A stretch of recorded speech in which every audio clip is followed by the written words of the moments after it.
اپنے گناہوں سے سچی پکی توبہ کی نیت کرتے ہوئے 12 مرتبہ استغفر اللہ العظیم پڑھ لیجیے۔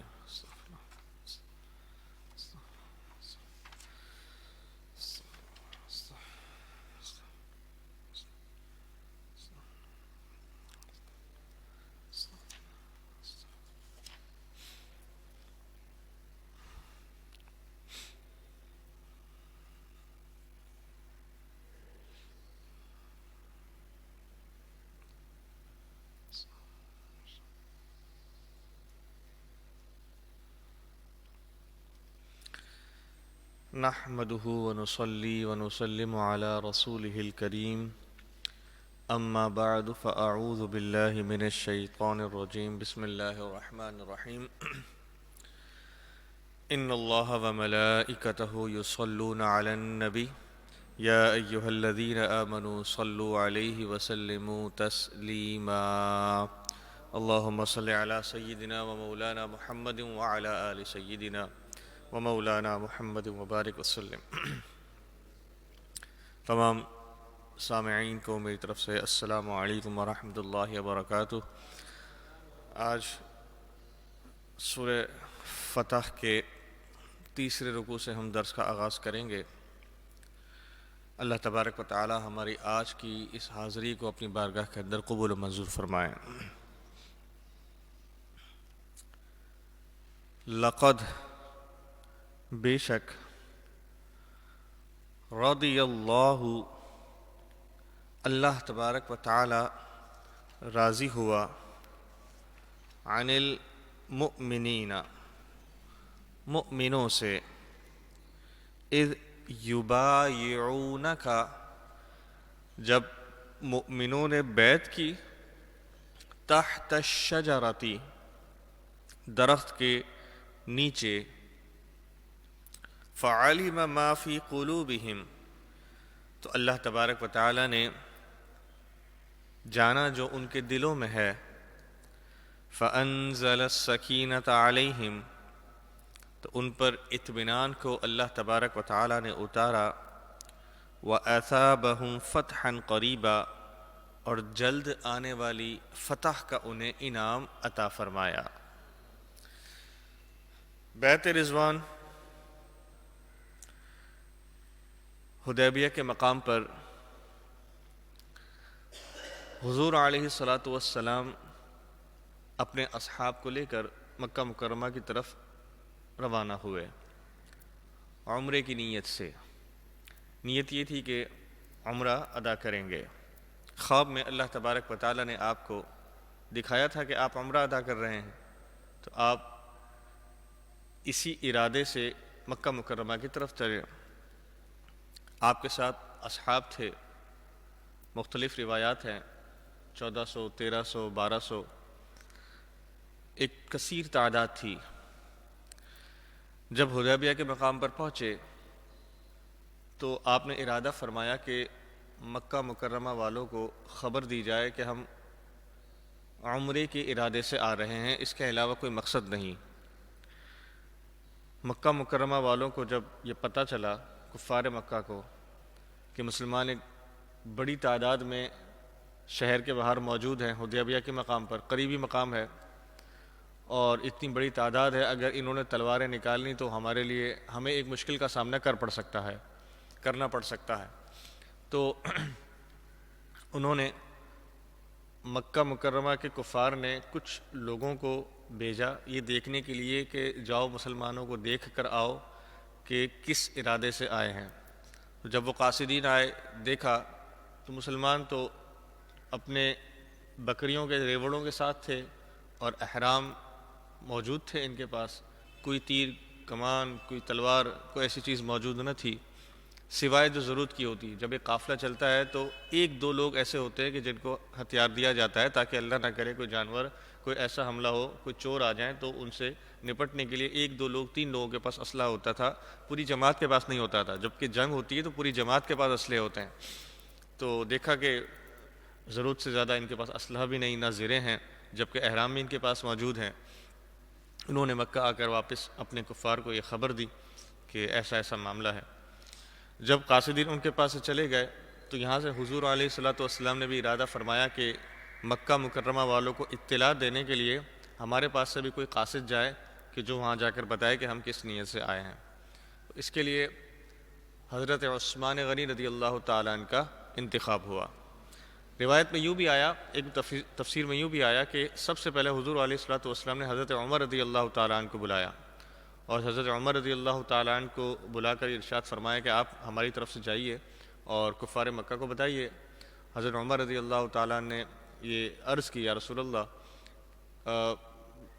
میرا جو رویہ ہے کفار کے ساتھ وہ بڑا سخت ہے، میں اگر اس حالت میں جاؤں گا تو کہیں کفار یہ نہ سمجھیں کہ واقعی میں ہم قتال کے یعنی جنگ کے ارادے سے آئے ہیں، کیونکہ میں نے ہمیشہ شدت اختیار کی کفار کے معاملے میں کرنی بھی چاہیے، لیکن اگر آپ اجازت دیں یا رسول اللہ تو میں ایک ایسے شخص کی طرف آپ کو میں بتا دوں، ایک ایسے شخص کے بارے میں کہ جن سے مسلمان بھی بہت مانوس ہیں اور کفار بھی بہت مانوس ہیں، ان کا ایک مقام ہے، ایک رتبہ ہے کفار کے اندر بھی، تو جب آپ ان کو بھیجیں گے تو امید ہے کہ انشاءاللہ تعالی معاملہ بہتر انداز میں حل ہو جائے گا۔ تو اس کے لیے پھر آپ نے حضرت عمر فاروق رضی اللہ تعالیٰ نے حضرت عثمان غنی رضی اللہ تعالیٰ عنہ کا نام لیا، تو پھر حضرت عثمان غنی رضی اللہ تعالیٰ عنہ کو حضور علیہ الصلوۃ والسلام نے اپنا قاصد مسلمانوں کا بنا کر بھیجا کہ آپ جائیے اور مکہ مکرمہ والوں کو بتائیے کہ ہمارا صرف اور صرف مقصد صرف عمرہ ادا کرنے کا ہے۔ حضرت عثمان غنی رضی اللہ تعالیٰ عنہ وہاں پہنچے تو حضرت عثمان غنی رضی اللہ تعالیٰ عنہ، جیسا کہ آپ سب کے علم میں ہے کہ ایک اللہ تعالیٰ نے آپ کو مال و دولت عطا کیا تھا، اور آج کے دور میں بھی آپ دیکھتے ہوں گے، یہ بات محسوس کرتے ہوں گے کہ جس کو اللہ تبارک و تعالیٰ یہ نعمت عطا کرتا ہے تو اس کا معاشرے میں خود بخود ایک مقام بن جاتا ہے، لوگ اس کو اپنا بڑا سمجھنے لگتے ہیں۔ اسی طرح کفار مکہ نے بھی جب حضرت عثمان غنی رضی اللہ تعالیٰ عنہ کو دیکھا تو آپ یقیناً ایک معزز شخصیت تھے ان کے درمیان بھی، تو بڑی عزت دی، بڑا اکرام دیا، اور حضرت عثمان غنی رضی اللہ تعالیٰ عنہ سے تو یہ تک کہا کہ بھلے آپ کا جو قافلہ ہے یعنی جو مسلمان ہے وہ مکہ مکرمہ نہیں پہنچے، لیکن اگر آپ آ چکے ہیں، آپ چاہیں تو آپ مکہ مکرمہ کا طواف کر سکتے ہیں۔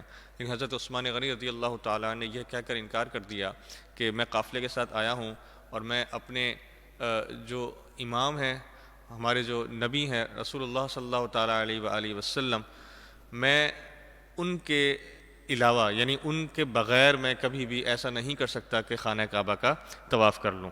تو پھر انہوں نے انکار کیا۔ اب اس سارے پروسیس کے اندر تھوڑا نکل گیا ٹائم، وقت گزر گیا۔ جو وقت گزرا تو یہاں پر مسلمانوں میں یہ بات مشہور ہو گئی کہ حضرت عثمان غنی رضی اللہ تعالیٰ عنہ کو معاذ اللہ ان کفار نے شہید کر دیا ہے۔ جب یہ بات پہنچی تو مسلمانوں کے اندر ایک ولولہ اور ایک جوش پیدا ہوا کہ اگر ایسا ہوا ہے واقعی میں تو پھر ہم تو کفار کو نہیں چھوڑیں گے، ہم تو ان کے ساتھ جنگ کریں گے، قتال کریں گے۔ جب ایسی بات ہوئی تو اللہ تبارک و تعالیٰ کے حکم کے مطابق حضور علیہ الصلوۃ والسلام نے تمام مسلمانوں سے جو یہاں پر موجود تھے ان سے ایک بیعت لی۔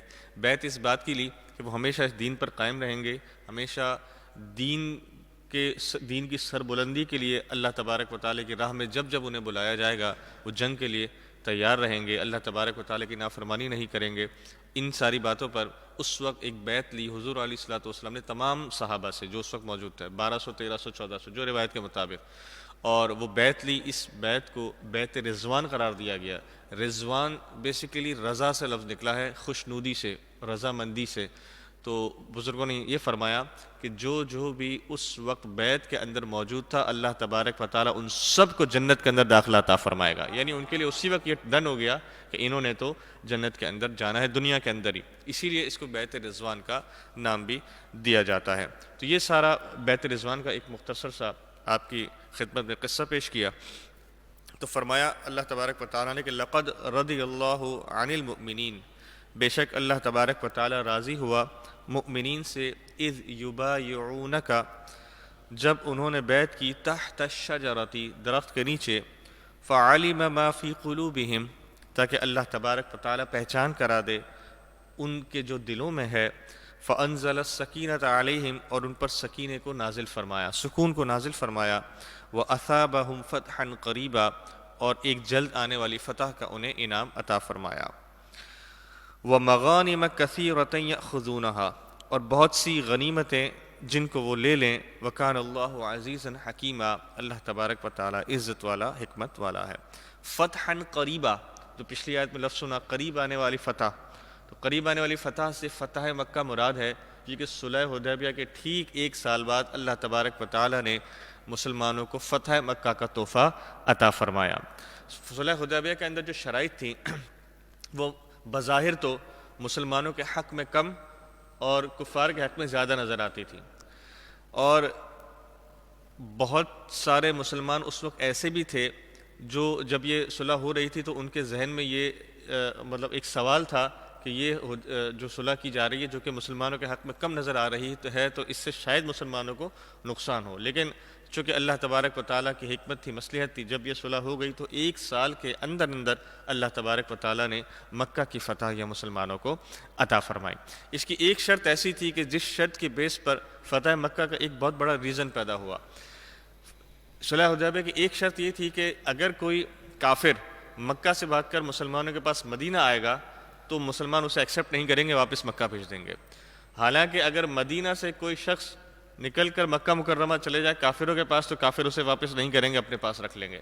یہ شرط ایسی تھی کہ جس پر بہت سارے مسلمان اور حضرت عمر رضی اللہ تعالیٰ عنہ اس ذہن میں ان کے ایک سوال آ رہا تھا کہ یہ شرط ہو رہی ہے تو کہیں ایسا نہ ہو کہ اس کا ہمیں چل کر نقصان ہو، لیکن اس کا لوگوں نے دیکھا کہ اس کا آگے چل کر مسلمانوں کو فائدہ ہوا۔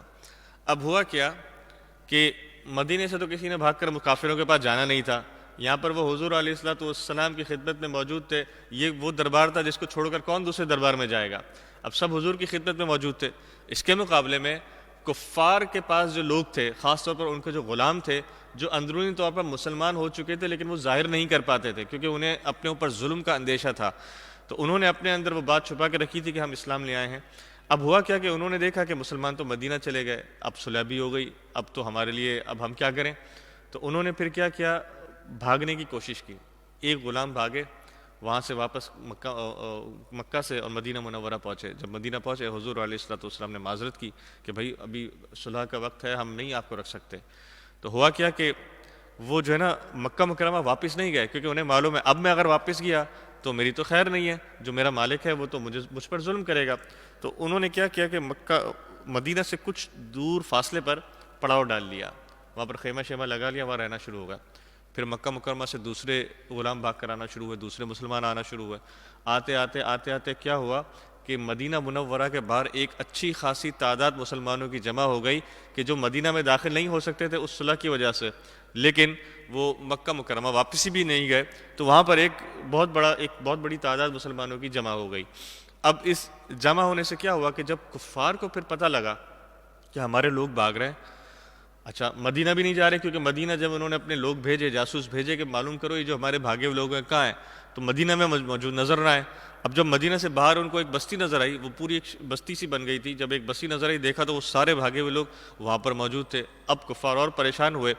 اب پھر آگے چل کر اس طرح کا معاملہ ہوا کہ کفار کے لوگ جب کم ہوتے گئے تو خود پھر انہیں یہ سمجھ آ گئی کہ اب ہم اس جو ہے نا جو ہمارا پیکٹ ہے اس معاہدے کو ہم مزید نہیں کر سکتے۔ انہوں نے پھر حضور علیہ السلام سے خود معذرت کر لی کہ ہم اب اس جو ہے نا جو ہماری صلح ہے، جو اس پیکٹ ہے، اس پر عمل نہیں کر سکتے۔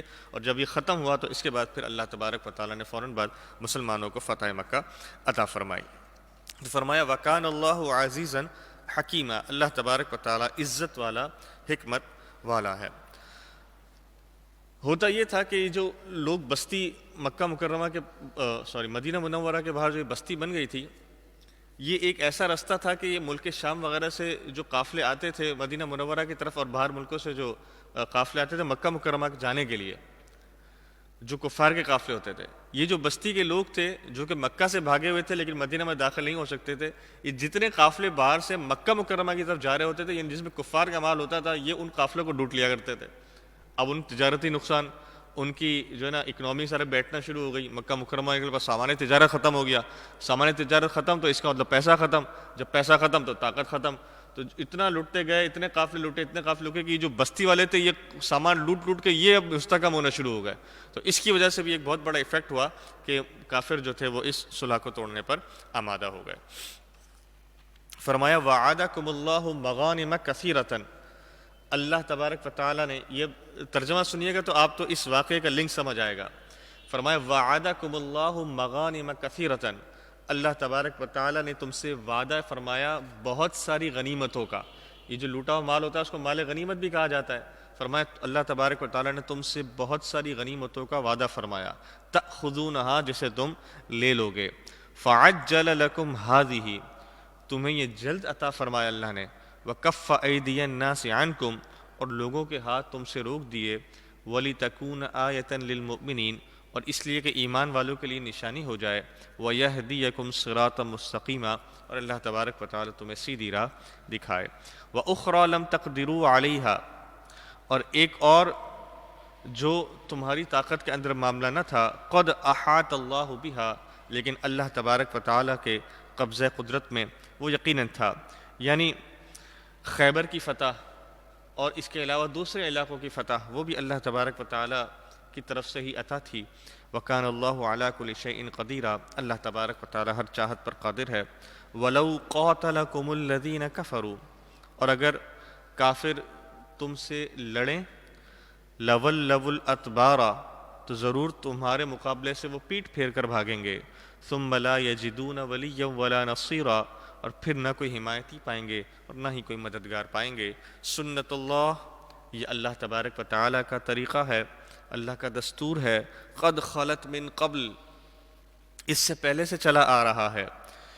جو اللہ کی راہ سے بھاگتا ہے اللہ تبارک و تعالیٰ اسے ضرور سزا عطا فرماتا ہے. وَلَن تَجِدَ لِسُنَّتِ اللَّهِ تَبْدِيلًا اللہ تبارک و تعالیٰ کا دستور اس کا طریقہ تم تبدیل ہوتا نہیں پاؤ گے. وَهُوَ الَّذِي كَفَّ أَيْدِيَهُمْ عَنْكُمْ اور وہ اللہ ہی ہے جس نے ان کے ہاتھ تم سے روک دیے, وَأَيْدِيَكُمْ عَنْهُمْ اور تمہارے ہاتھ ان سے روک دیے. جب یہ صلح ہوئی تو نہ تم ان سے جنگ کر سکتے تھے نہ وہ تم سے جنگ کر سکتے تھے. بِبَطْنِ مَكَّةَ مکہ کی وادی میں, بَعْدِ أَنْ أَظْفَرَكُمْ عَلَيْهِمْ بعد اس کے کہ تمہیں ان پر قابو بھی دے دیا. وَكَانَ اللَّهُ بِمَا تَعْمَلُونَ بَصِيرًا اللہ تبارک و تعالیٰ تمہارے کاموں کو دیکھتا ہے. ہم الذین کفروا یہی ہیں وہ لوگ جنہوں نے کفر کیا, وصدوکم عن المسجد الحرام اور تمہیں مسجد حرام آنے سے روکا. تم تو عمرے کی نیت سے آئے تھے لیکن تمہیں آنے سے روکا. والہدی معکوفا ان یبلغ محلہ اور قربانی کے جانور بھی رکے پڑے رہے اپنی جگہ. تم عمرے کی نیت سے آئے تھے اور قربانی کے جانور بھی ساتھ لے کر آئے تھے کہ تم قربانی کرو گے, لیکن انہوں نے تمہیں روکا. ولولا رجال مؤمنون ونساء مؤمنات لم تعلموهم ان تطؤوهم اگر یہ نہ ہوتا کہ کچھ مسلمان مرد اور کچھ مسلمان عورتیں جن کی تمہیں خبر نہیں کہ تم انہیں نقصان پہنچا ڈالو, فتصیبکم منہم معرۃ بغیر علم تو انہیں انجانے میں تمہاری طرف سے کوئی ضرر کوئی نقصان پہنچ جائے.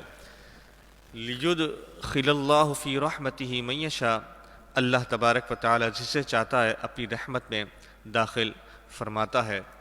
لو تزیلوا لعذبنا الذین کفروا منہم عذابا علیما اگر وہ جدا ہو جاتے تو ہم ضرور ان میں کے کافروں کو دردناک عذاب پہنچاتے. یعنی بزرگوں نے فرمایا کہ جو مؤمنین مکہ کے اندر موجود رہے, اللہ تبارک و تعالی نے اگر مکہ کفار مکہ کو بڑے عذاب سے محفوظ فرمایا تو اس کی ایک وجہ یہ بھی تھی کہ ان لوگوں کے اندر ابھی بھی مسلمان موجود تھے.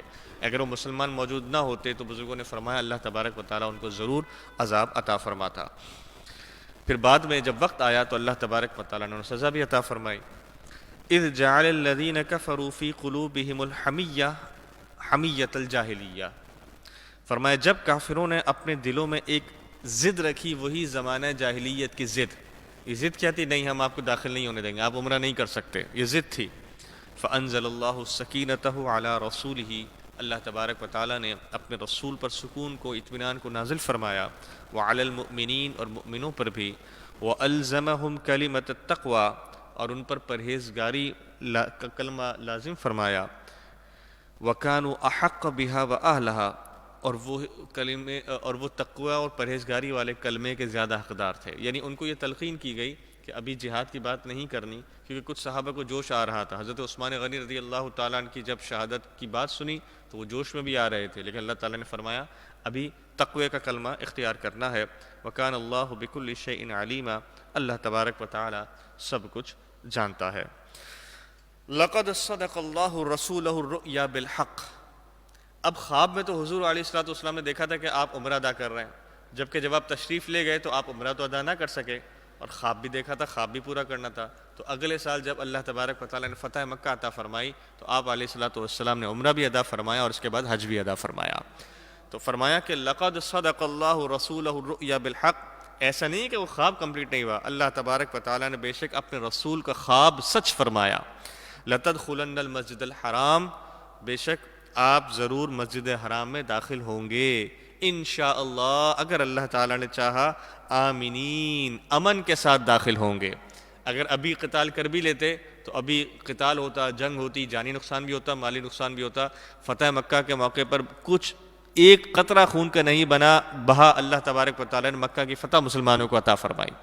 تو فرمایا امن کے ساتھ، انشاءاللہ آمینین، امن کے ساتھ آپ لوگ مسجد حرام میں داخل ہوں گے۔ محلقین رؤوسکم، اپنے بالوں کو حلق کروائیں گے، اور مقصرین، اور قصر بھی کروائیں گے، یعنی کچھ لوگ پورے بال کٹوائیں گے، کچھ لوگ تھوڑے بال کٹوائیں گے۔ لا تخافون، کوئی خوف بھی نہیں ہوگا۔ فعلم ما لم تعلموا، تو اس نے جانا جو تمہیں معلوم نہیں۔ فجعل من دون ذلك فتحا قریبا، تو اس سے پہلے ایک قریب کی فتح تمہیں عطا فرمائی۔ هو الذی ارسل رسولہ بالہدی، وہی رب ہے جس نے اپنے رسول کو ہدایت کے ساتھ بھیجا، ودین الحق، اور دین حق کے ساتھ بھیجا، لیظہرہ علی الدین کلہ، تاکہ وہ دوسرے تمام دینوں پر غالب ہو جائے۔ وکفی باللہ شہیدا، اللہ تبارک و تعالی گواہ کافی ہے۔ اب مسلمانوں کی دلجوئی بھی فرمائی اللہ تعالیٰ نے۔ ظاہر سی بات ہے، ایک شخص جب کسی جگہ پر سفر کر کے جائے اور وہاں پر اس کا کام نہ ہو تو اس کو تکلیف تو ہوتی ہے۔ اب مسلمان جب حضور علیہ الصلوۃ والسلام کے ساتھ چلے تھے تو عمرے کی نیت سے چلے تھے، تو اب جب وہاں گئے اور صلح حدیبیہ ہوئی، عمرہ ادا نہ کر سکے، تو ان کے دل کے اندر ایک ارمان باقی رہ گیا، ایک خلط سی باقی رہ گئی کہ جس ارادے سے چلے تھے وہ ارادہ ہو نہیں سکا۔ اللہ تبارک و تعالیٰ نے مسلمانوں کی دلجوئی فرمائی، فرمایا محمد الرسول اللہ صلی اللہ تعالیٰ علیہ وآلہ وسلم، محمد اللہ تبارک و تعالیٰ کے رسول ہیں، والذین معہ، اور جو ان کے ساتھ ہیں، یعنی صحابہ مسلمان، اشداء علی الکفار، ایک کفار پر بڑی سختی کرتے ہیں، جو نظر بھی آتی ہے۔ جب عثمان غنی رضی اللہ تعالیٰ عنہ کے بارے میں ذرا سا بھی انہوں نے سنا، فوراً وہ جوش کے اندر آ گئے، جذبات کے اندر آ گئے، یہ بہت اچھی بات ہے۔ والذین معہ، جو ان کے ساتھ ہیں، اشداء علی الکفار، کفار کے معاملے میں بڑے شدید ہیں، رحماء بینہم، لیکن آپس میں بڑے نرم دل ہیں، ایک دوسرے کے ساتھ بڑے لطف کرنے والے ہیں، بڑے کام کرنے والے ہیں ایک دوسرے کے۔ اچھا، ان کی نشانی اور کیا ہے؟ تراہم رکعا سجدا، تم انہیں دیکھو گے وہ رکوع بھی کرتے ہوں گے، سجدے بھی کرتے ہوں گے۔ یبتغون فضلا من اللہ ورضوانا، وہ اللہ تبارک و تعالیٰ کا فضل اور اس کی رضا تلاش کرتے ہوں گے، ان کا ہر کام اللہ کی رضا اور اللہ کے فضل کے لیے ہوگا۔ سیماہم فی وجوہہم من اثر السجود، یہ وہ لوگ ہوں گے کہ ان کے چہروں پر ان کے سجدوں کی نشانیاں نظر آ رہی ہوں گی۔ بعض نے فرمایا یا تو اس سے ظاہری نشانی مراد ہے کہ جو پیشانی پر ایک نشان پڑ جاتا ہے سجدہ کر کے، اور بعض نے فرمایا جو صوفی بزرگ ہیں انہوں نے فرمایا کہ چہرہ سجدہ کر کے ان کے چہرے ایسے روشن ہو گئے تھے کہ دور سے دیکھنے والا سمجھ جاتا ہے کہ یہ سجدہ کرنے والے مسلمان آ رہے ہیں، یہ کوئی عام مسلمان نہیں ہے۔ ان کے چہرے چمکدار ہوتے، نور والے ہوتے۔ فرمایا سیماہم فی وجوہہم من اثر السجود، ان کے چہروں پر سجدوں کے نشان نظر آ رہے ہوتے ہیں۔ بعض نے یہ بھی فرمایا کہ مسلمان جب سجدہ کرتے تو اللہ تبارک و تعالیٰ کے خوف سے روتے رہتے، اور اتنا روتے کہ ان کی آنکھوں میں آنسوؤں کے نشان جم جاتے۔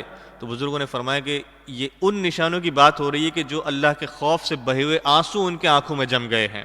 فرمایا سیماہم فی وجوہہم من اثر السجود، تم ان کے چہروں پر سجدوں کے اثر کو دیکھو گے۔ ذالک مثلہم فی التوراۃ، یہی ان کی تورات میں بھی مثال ہے، وہ مثلہم فی الانجیل، انجیل کے اندر بھی یہی مثال ہے۔ کزرع اخرج شطأہ، جیسے ایک کھیتی جس نے اپنا جو پھل نکالا، جس نے اپنا پودا نکالا، فآزرہ، پھر وہ پودا بڑا ہو گیا، فاستغلظ، پھر اس پر اس کا جو دانہ تھا وہ بھی لگا، فاستوى علی سوقہ، اور دانہ لگنے کے بعد وہ بالکل سیدھی کھڑی ہو گئی۔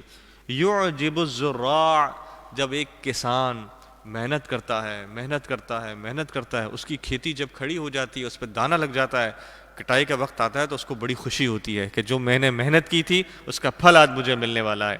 فرمایا یعجب الزراع، کسانوں کو کتنا بھلا لگتا ہے، لیغیظ بہم الکفار، تاکہ کافروں کے دل جلیں۔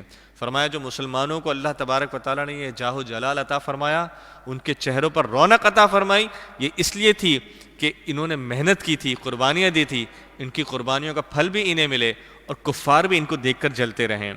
وعد اللہ الذین آمنوا، اللہ تبارک و تعالیٰ نے ایمان والوں سے وعدہ فرمایا ہے، وعملوا الصالحات، اور نیک اعمال کرنے والوں سے وعدہ فرمایا ہے۔ کیا وعدہ فرمایا؟ منہم مغفرۃ، ان سے مغفرت کا وعدہ فرمایا ہے، واجرا عظیما، اور بڑے اجر کا ان سے وعدہ فرمایا ہے۔ سورہ فتح کا اختتام ہوا۔ سورہ فتح میں ہم نے تیسرے رکوع سے درس کا آغاز کیا اور بیعت رضوان کے بارے میں ہم نے سماعت کیا۔ صلح حدیبیہ کے مقام پر یہ بیعت رضوان ہوئی۔ مکہ مکرمہ کی طرف عمرے کی نیت سے مسلمان چلے حضور علیہ الصلوۃ والسلام کی قیادت میں، لیکن جب حدیبیہ کے مقام پر پہنچے تو وہاں پر آپ نے کسی کو بھیجا، حضرت عثمان غنی رضی اللہ تعالیٰ عنہ کو بھیجا کہ مکہ مکرمہ والوں کو خبر دے دی جائے کہ ہم آ رہے ہیں۔ مکہ مکرمہ والوں نے ضد کی کہ نہیں، ہم آپ کو نہیں آنے دے سکتے، آپ اس سال واپس چلے جائیں، اگلے سال عمرے کے لیے واپسی آئیے گا۔ اور ایک اس مقام پر ایک صلح بھی، ایک پیکٹ بھی، ایک ایگریمنٹ بھی مسلمانوں اور کفار کے درمیان ہوا۔ اللہ تبارک و تعالیٰ نے اس ایگریمنٹ کا انہیں یہ فائدہ عطا فرمایا کہ اس کے ایک سال کے اندر اندر اللہ تبارک و تعالیٰ نے مسلمانوں کو فتح مکہ بھی عطا فرمائی۔ اور یہ جو 2 رکوع تھے یہ مکمل اسی معاملے میں اللہ تبارک و تعالیٰ نے نازل فرمایا، اور آخری میں اللہ تبارک و تعالیٰ نے مسلمانوں کی یعنی صحابہ کی دلجوئی بھی فرمائی اور فرمایا کہ یہ صحابہ وہ ہیں کہ جو کافروں پر تو سخت ہیں لیکن آپس میں بڑے ایک دوسرے پر نرمی کرنے والے ہیں، اور اللہ تبارک و تعالیٰ نے سجدوں کی نورانیت کو ان کے چہروں کے اندر داخل فرما دیا ہے۔ جو ان کے چہروں کو دیکھتا ہے ان کے چہروں سے سمجھ جاتا ہے کہ یہ سجدہ کرنے والے مسلمان آ رہے ہیں۔ اللہ تبارک و تعالی ہمیں بھی سجدوں کی لذتیں عطا فرمائے۔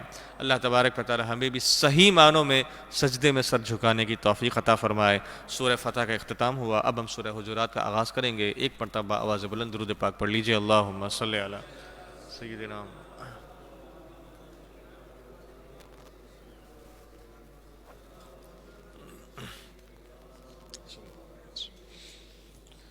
سورہ حجرات مدنی صورت ہے، 49 نمبر ترتیب کے اعتبار سے اور 106 نمبر نزول کے اعتبار سے۔ قرآن پاک میں 114 صورتیں ہیں، اس کا نمبر 106 ہے، یعنی آخری کی صورتوں میں سے ہے۔ 18 اس کے اندر آیتیں ہیں، 2 ہی اس کے اندر رکوعات ہیں۔ بسم اللہ الرحمن الرحیم، اللہ تبارک و تعالیٰ کے نام سے شروع جو بہت مہربان نہایت رحم فرمانے والا۔ یا ایہا الذین آمنوا، اے ایمان والو، لا تقدموا، آگے نہ بڑھو، کس سے؟ بین یدی اللہ و رسولہ، اللہ اور اس کے رسول سے آگے نہ بڑھو۔ کسی بھی معاملے میں حضور علیہ الصلوۃ والسلام کوئی حکم فرما دیں، اللہ کی طرف سے کوئی حکم آ جائے تو اب تم نے اپنی نہیں چلانی۔ اس کا سیدھا سا معنی کیا ہے کہ اب تم نے اپنی نہیں چلانی، جو حکم آ گیا بس اس پر تم نے عمل کر لینا ہے، اپنی عقل نہیں دوڑانی۔ فرمایا یا ایھا الذین آمنوا، اے ایمان والو، لا تقدموا بین یدی اللہ و رسولہ، اللہ اور اس کے رسول سے کسی معاملے میں آگے نہ بڑھو۔ بزرگان دین نے، مفسرین نے مختلف اقوال لکھے ہیں۔ بعض نے فرمایا کہ بس جو حکم آ جائے اس پر عمل کرنا ہے، اپنی طرف سے اس میں کچھ ایڈ لیس نہیں کرنا۔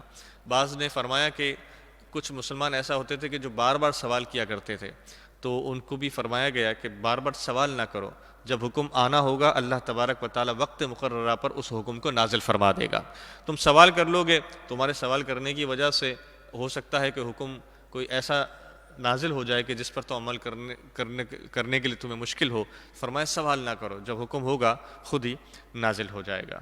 اس کے علاوہ صحابی رضی اللہ تعالیٰ عنہ کو جب حضور علیہ الصلوۃ والسلام کسی دوسرے شہر میں بھیجنے لگے کہ جاؤ وہاں پر ان لوگوں کے درمیان فیصلے کرو، تو ان سے حضور علیہ الصلوۃ والسلام نے ارشاد فرمایا کہ تم ان کے درمیان کیسے فیصلے کرو گے؟ تو انہوں نے عرض کیا رسول اللہ، پہلے میں کتاب اللہ سے اس فیصلے کو حل کروں گا۔ تو حضور نے ارشاد فرمایا کہ اگر کتاب اللہ سے وہ مسئلہ نہ ملے تو فرمایا پھر میں سنت رسول سے، آپ کے اقوال سے اس مسئلے کو حل کروں گا۔ حضور نے فرمایا اگر ان دونوں کے اندر وہ مسئلہ نہ ملے تو فرمایا تو عرض کی کہ میں اللہ کی کتاب اور آپ علیہ الصلوۃ والسلام کے احکامات کو مد نظر رکھتے ہوئے انہی کی روشنی میں جو فیصلہ مجھے بہتر لگے گا وہ میں کر دوں گا۔ تو حضور علیہ الصلوۃ والسلام نے فرمایا کہ جاؤ، اللہ تبارک و تعالیٰ تمہیں اس معاملے میں مزید رحمتیں اور برکتیں عطا فرمائے۔ تو فرمایا کہ انہوں نے جو بھی پھر فیصلہ کیا وہ قرآن و حدیث کی روشنی میں کیا، یعنی اس کا حکم لیتے ہوئے اس پر قیاس کرتے ہوئے کیا۔ فرمایا واتقوا اللہ، اللہ تبارک و تعالی سے ڈرو، ان اللہ سمیع علیم، اللہ تبارک و تعالی سننے والا، علم والا ہے۔ یا ایھا الذین آمنوا، اے ایمان والو، لا ترفعوا اصواتکم، اپنی آواز کو بلند نہ کرو، فوق صوت النبی، حضور علیہ الصلوۃ والسلام کی آواز پر، حضور کی آواز پر اپنی آواز کو بلند نہ کرو، ولا تجہروا لہ بالقول کجہر بعضکم لبعض، اور جس طرح تم آپس میں ایک دوسرے سے باتیں کرتے ہو اس طرح تم سے باتیں نہیں کرنی۔ کیوں؟ ان تحبط اعمالکم، اگر تم ایسا کرو گے تو ایسا نہ ہو کہ تمہارے سارے اعمال اکارت ہو جائیں، وانتم لا تشعرون، اور تمہیں خبر تک نہ ہو۔ حضور علیہ الصلوۃ والسلام کی آواز پر اپنی آواز کو بلند نہیں کرنا ہے، اور جس طرح تم آپس میں گفتگو کرتے ہو ویسے گفتگو نہیں کرنی ہے۔ حضرت ثابت بن قیس آپ قدرتی مطلب نیچرلی جو ہے نا تھوڑے بلند آواز سے بات کرنے والے تھے، کسی کی عادت ہوتی ہے نا جو بہت زور سے بلند آواز ہوتی ہے جن کی۔ اب جب یہ آیت نازل ہوئی تو آپ اپنے گھر میں بند ہو گئے، کئی وقت گزر گیا کہ ثابت بن قیس کو دیکھا نہ گیا۔ حضور علیہ الصلوۃ والسلام نے ارشاد فرمایا کہ ثابت بن قیس نظر نہیں آ رہے ہیں، تو جو ان کے پڑوسی تھے انہوں نے بتایا کہ حضرت وہ تو گھر سے نہیں نکل رہے ہیں حضور۔ فرمایا کیوں؟ بولا ان کی آواز بلند ہے، میں ان کے پاس گیا تھا، انہوں نے مجھے یہ کہا کہ میری آواز بلند ہے، کہیں ایسا نہ ہو کہ میری آواز ان کی آواز سے بلند ہو جائے اور میرے سارے اعمال اکارت ہو جائیں۔ تو حضور علیہ الصلوۃ والسلام نے ارشاد فرمایا کہ جاؤ ان کو بلا کر لے کر آؤ۔ تو حضرت ثابت بن قیس کو بلا کر لے کر آئے۔ حضور علیہ الصلوۃ والسلام نے ارشاد فرمایا تم کیوں مجھ سے دور جاتے ہو؟ تم کو تو اللہ تبارک و تعالیٰ نے اہل جنت میں سے قرار دے دیا ہے۔ تو اللہ تبارک و تعالیٰ کے نبی حضور علیہ الصلوۃ والسلام نے آپ کو جنت کی بشارت دی، تو پھر آپ حضور کی بارگاہ میں بیٹھے رہتے لیکن پھر بھی بہت احتیاط کیا کرتے۔ ایک تفسیر میں یوں بھی آیا کہ جب دوسرے جو زندگی گزارنے کے معاملات ہیں ان میں تو کوئی مسئلہ نہ ہوتا، لیکن جب جنگ کی کوئی بات ہو رہی ہوتی، جب جنگ کی کوئی گفتگو ہوتی تو مسلمان، جب جنگ کی پلاننگ ہو رہی ہوتی، حضور علیہ الصلوۃ والسلام اپنے صحابہ سے مشورہ کر رہے ہوتے، تو اس وقت کچھ ایسے بھی مسلمان ہوتے کہ شوق شہادت کے اندر اور جذبہ جہاد کے اندر ان کی آوازیں بلند ہونے لگتی ہیں۔ جب انسان جوش میں ہوتا ہے تو اس کی آواز بلند ہونے لگتی ہے، تو جوش شہادت اور جذبہ جہاد کے اندر ان کی آوازیں بلند ہونے لگتی۔ تو اللہ تبارک و تعالیٰ نے حکم فرمایا کہ تمہارا جذبہ، تمہارا شوق اپنی جگہ پر، لیکن پھر بھی تمہاری آواز نبی کی آواز پہ بلند نہیں ہونی چاہیے۔ ان کی آواز ہمیشہ تم سے اونچی ہوگی اور تمہاری آواز ان سے پست ہوگی۔ اب ایک تو ہو گیا آواز کا معاملہ، اور فرمایا کہ آواز کا معاملہ تو اپنی جگہ، پھر فرمایا وَلَا تَجْهَرُوا لَهُ بِالْقَوْلِ كَجَهْرِ بَعْضِكُمْ لِبَعْضٍ، جس طرح تم آپس میں ایک دوسرے سے گفتگو کرتے ہو نا ویسے بھی تم نے گفتگو نہیں کرنی۔ ایک تو چلا کر جس طرح لوگ گفتگو کرتے ہیں، جس طرح دو دوست آپس میں مذاقیہ طور پر گفتگو کر رہے ہوتے ہیں، آوازیں بھی بلند ہوتی ہیں، بولا اس طرح تم نے حضور علیہ الصلوۃ والسلام سے گفتگو نہیں کرنی۔ ایک تفسیر میں پڑھ رہا تھا کہ جس طرح ایک غلام اپنے آقا سے بات کرتا ہے، بولا ایک غلام اپنے آقا سے جس ادب سے بات کرتا ہے اس سے بھی زیادہ ادب سے حضور علیہ الصلوۃ والسلام سے بات کرنی ہے۔ یہ تو صرف سمجھانے کے لیے عرض ہے کہ غلام جس طرح آقا سے بات کرتا ہے، یہ بھی کوئی مثال نہیں۔ غلام اور جو آقا ہوتا ہے اس کی بھی شاید کوئی نسبت بنتی ہو، اے لوگوں تمہاری تو حضور علیہ الصلوۃ والسلام کے درجے سے جو ان کا مقام ہے، ان کے مقام سے تمہارا تو کوئی مقام ہی نہیں ہے، یعنی تم تو ان کے مقام کو کیسے پہنچ سکتے ہو؟ اس لیے جب بھی ان سے گفتگو کرنی ہے نہایت ہی ادب اور احترام کے ساتھ کرنی ہے۔ اور فرمایا کہ جب مسلمانوں کو یہ بات پتہ لگی تو مسلمان اتنی آہستہ حضور علیہ الصلوۃ والسلام کی بارگاہ میں گفتگو کرتے، صحابہ اتنی آہستہ گفتگو کرتے کہ بعض اوقات حضور علیہ الصلوۃ والسلام کو خود یہ فرمانا پڑتا کہ تھوڑی اونچی آواز سے گفتگو کرو، مجھے سمجھ نہیں آ رہی ہے۔ اتنی پست آواز میں گفتگو فرماتے صحابہ۔ تو فرمایا کہ ان الذین یغضون اصواتهم عند رسول اللہ، کہ یہی وہ لوگ ہیں جنہوں نے اپنی آوازوں کو حضور علیہ الصلوۃ والسلام کی بارگاہ میں پست رکھا، اپنی آواز کو نیچے رکھا۔ تو اس کا فائدہ کیا ہوا کہ اولئک الذین امتحن اللہ قلوبہم للتقوی، اللہ تبارک و تعالیٰ نے ان کے دلوں کو تقوی اور پرہیزگاری کے لیے چن لیا۔ ان کے دلوں کو اللہ تبارک و تعالیٰ نے تقوی سے پر کر دیا، لہم مغفرۃ، ان کے لیے مغفرت ہے، وَأَجْرٌ عظیم، اور بڑا اجر ہے۔ ان الذین ینادونک من وراء الحجرات، اور بے شک وہ لوگ جو آپ کو حجروں کے پیچھوں سے پکارتے ہیں، اکثرہم لا یعقلون، ان میں سے اکثر عقل نہیں رکھتے۔ ایک وفد بنی تمیم کا حضور علیہ السلام کی خدمت میں حاضر ہوا۔ آپ اس وقت دوپہر کا وقت تھا، آرام فرما رہے تھے، تو انہوں نے حجرے کے باہر سے حضور علیہ السلام کو پکارنا شروع کر دیا۔ کیونکہ دور سے آئے تھے تو ان کو ابھی، چونکہ بہت سے لوگ ایسے تھے کہ جو دور دراز سے سفر کر کے آتے تھے، اور ان کو بھی چونکہ مسلمانوں میں زیادہ رہے نہیں تھے، تو ان کو حضور علیہ السلام کا ادب کس طرح کرنا ہے اس کی بہت ساری باتیں معلوم نہیں ہوتی تھیں۔ تو جب وہ پہنچے تو انہوں نے اپنے گمان کے اندر اس طرح حضور علیہ السلام کو پکارنا شروع کیا، تو ان کو بھی اللہ تبارک و تعالیٰ نے ان کو تلقین فرمائی کہ تمہیں حجروں کے پیچھے سے بلند آواز سے حضور کو پکارنا نہیں ہے، ان کے حجروں کے باہر بیٹھ جایا کرو۔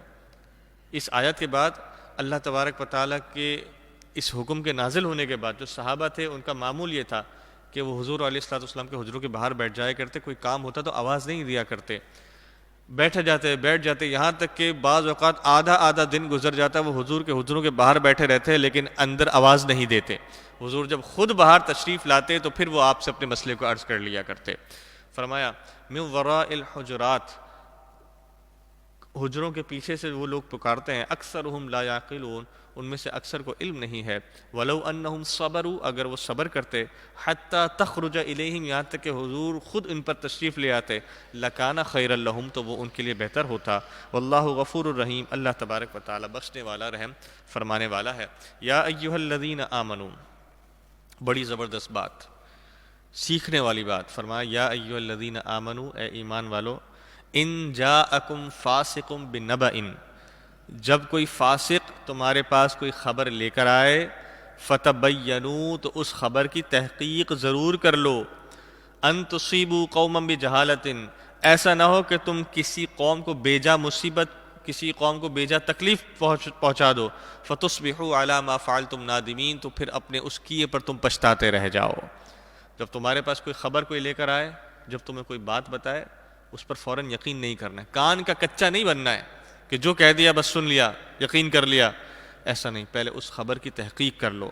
ایسا نہ ہو کہ بغیر تحقیق کے کوئی کام ہو اور پھر تمہیں اس کا نقصان اٹھانا پڑے۔ ہمارے معاشرے میں آپ کو معلوم ہے کہ آگ لگانے والوں کی باتوں پر فوراً ہی یقین کر لیا جاتا ہے۔ جب دو لوگوں میں ہلکا پھلکا جھگڑا ہونا شروع ہو تو آگ بجھانے والے کم اور لگانے والے زیادہ پہنچ جاتے ہیں۔ تو ہوتا کیا ہے کہ بغیر تحقیق کی باتیں لوگ یقین کر لیتے ہیں اور اس کی وجہ سے رشتوں میں بعض اوقات بہت نقصان اٹھانے پڑتے ہیں۔ وَاعْلَمُوا أَنَّ فِيكُمْ رَسُولَ اللَّهِ، اور جان لو کہ تم میں اللہ کے رسول صلی اللہ تعالیٰ علیہ وآلہ وسلم موجود ہیں۔ لَوْ يُطِيعُكُمْ فِي كَثِيرٍ مِّنَ الْأَمْرِ، اگر بہت سارے معاملات میں تمہاری خوشی کو مد نظر رکھیں، لَعَنِتُّمْ، تو ضرور تم مشقت کے اندر پڑ جاؤ، وَلَكِنَّ اللَّهَ حَبَّبَ إِلَيْكُمُ الْإِيمَانَ، لیکن اللہ تبارک و تعالیٰ نے تمہارے لیے ایمان کو پسند فرمایا ہے، وَزَيَّنَهُ فِي قُلُوبِكُمْ، اور تمہارے دلوں میں ایمان کو آراستہ کر دیا ہے، وَكَرَّهَ إِلَيْكُمُ الْكُفْرَ، اور کفر کو تمہارے لیے ناپسند فرمایا ہے، وَالْفُسُوقَ، اور حکم نافرمانی کو بھی، وَالْعِصْيَانَ، اور بے حکمی کو بھی تم سے دور کر دیا ہے، اولئک هم الراشدون، یہی لوگ ہدایت پر ہیں، فضلا من اللہ، یہ اللہ تبارک و تعالیٰ کی طرف سے فضل ہے تم پر، ونعمتا، اور نعمت ہے، واللہ علیم حکیم، اللہ تبارک و تعالیٰ علم والا، حکمت والا ہے۔ وَإِن طَائِفَتَانِ مِنَ الْمُؤْمِنِينَ، اور اگر مؤمنین کے دو گروہ اقتتلوا، آپس میں لڑ پڑیں، فَأَصْلِحُوا بَيْنَهُمَا، تو ان دونوں کے درمیان صلح کرانے کی کوشش کرو، فَإِن بَغَتْ إِحْدَاهُمَا عَلَى الْأُخْرَى، پھر اگر ایک دوسرے پر زیادتی کرنے لگے، فَقَاتِلُوا الَّذِي تَبْغِي حَتَّى تَفِيءَ إِلَىٰ أَمْرِ اللَّهِ، تو جس نے زیادتی کی ہے ہاں تم اس کے خلاف لڑائی کرو یہاں تک کہ وہ اللہ کے حکم کی طرف آ جائے، اللہ کے حکم کی طرف آ جائے تو پھر لڑنا چھوڑ دو۔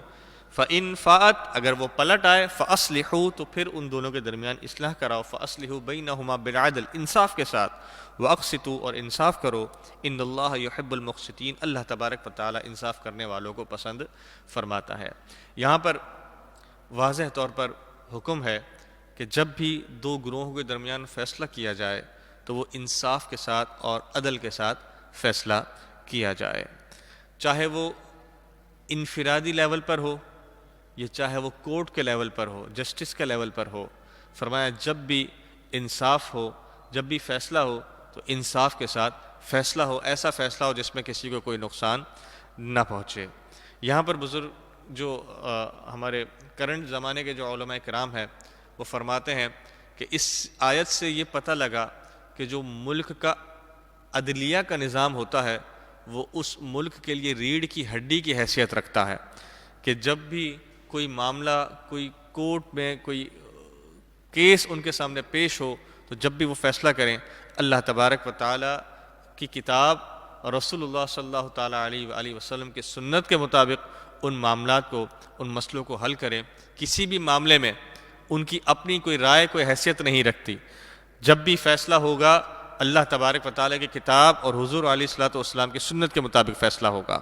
اور جب بھی کوئی کیس ہو تو اس میں مسلمانوں کے نقصان کو ضرور مد نظر رکھا جائے کہ اس میں کسی کی حق تلفی تو نہیں ہو رہی، کسی کا نقصان تو نہیں ہو رہا، بیٹھے بٹھائے کسی بلڈنگ کو گرا دیا جائے، اتنے ہزار لوگوں کا نقصان، بیٹھے بٹھائے کسی بھی عمارت کے بارے میں کہہ دیا جائے کہ یہ پارک پر بنی ہوئی ہے اس کو گرا دیا جائے، اس کی پہلے تحقیق کر لی جائے۔ اور جب کرنا ہی ہے تو پھر خاص کسی ایک عمارت کے لیے کیوں، عمارتیں تو بہت ساری ہیں، لیکن لگتا بظاہر ایسا ہے کہ شاید کوئی اور معاملہ ہے جس کی وجہ سے کورٹ بہت سارے معاملات میں جب فیصلہ کرنا ہوتا ہے کسی معاملے میں، اتنے قتل کے کیسز پینڈنگ پڑے ہوئے ہیں، اتنے چوری کے کیسز پینڈنگ پڑے ہوئے ہیں، وہ کوئی حل نہیں ہوتے، اور جو غیر ضروری کیسز ہیں ان پر عدلیہ ہماری دھیان دے رہی ہوتی ہے۔ تو یہ بڑے معاملات ہیں، بیچارے جو چور ہیں وہ آزادی کے ساتھ پھر رہے ہوتے ہیں، اور جن پر جو قاتل ہیں پکے قاتل وہ فارغ گھوم رہے ہیں، مارکیٹ میں آزادی سے گھوم رہے ہیں،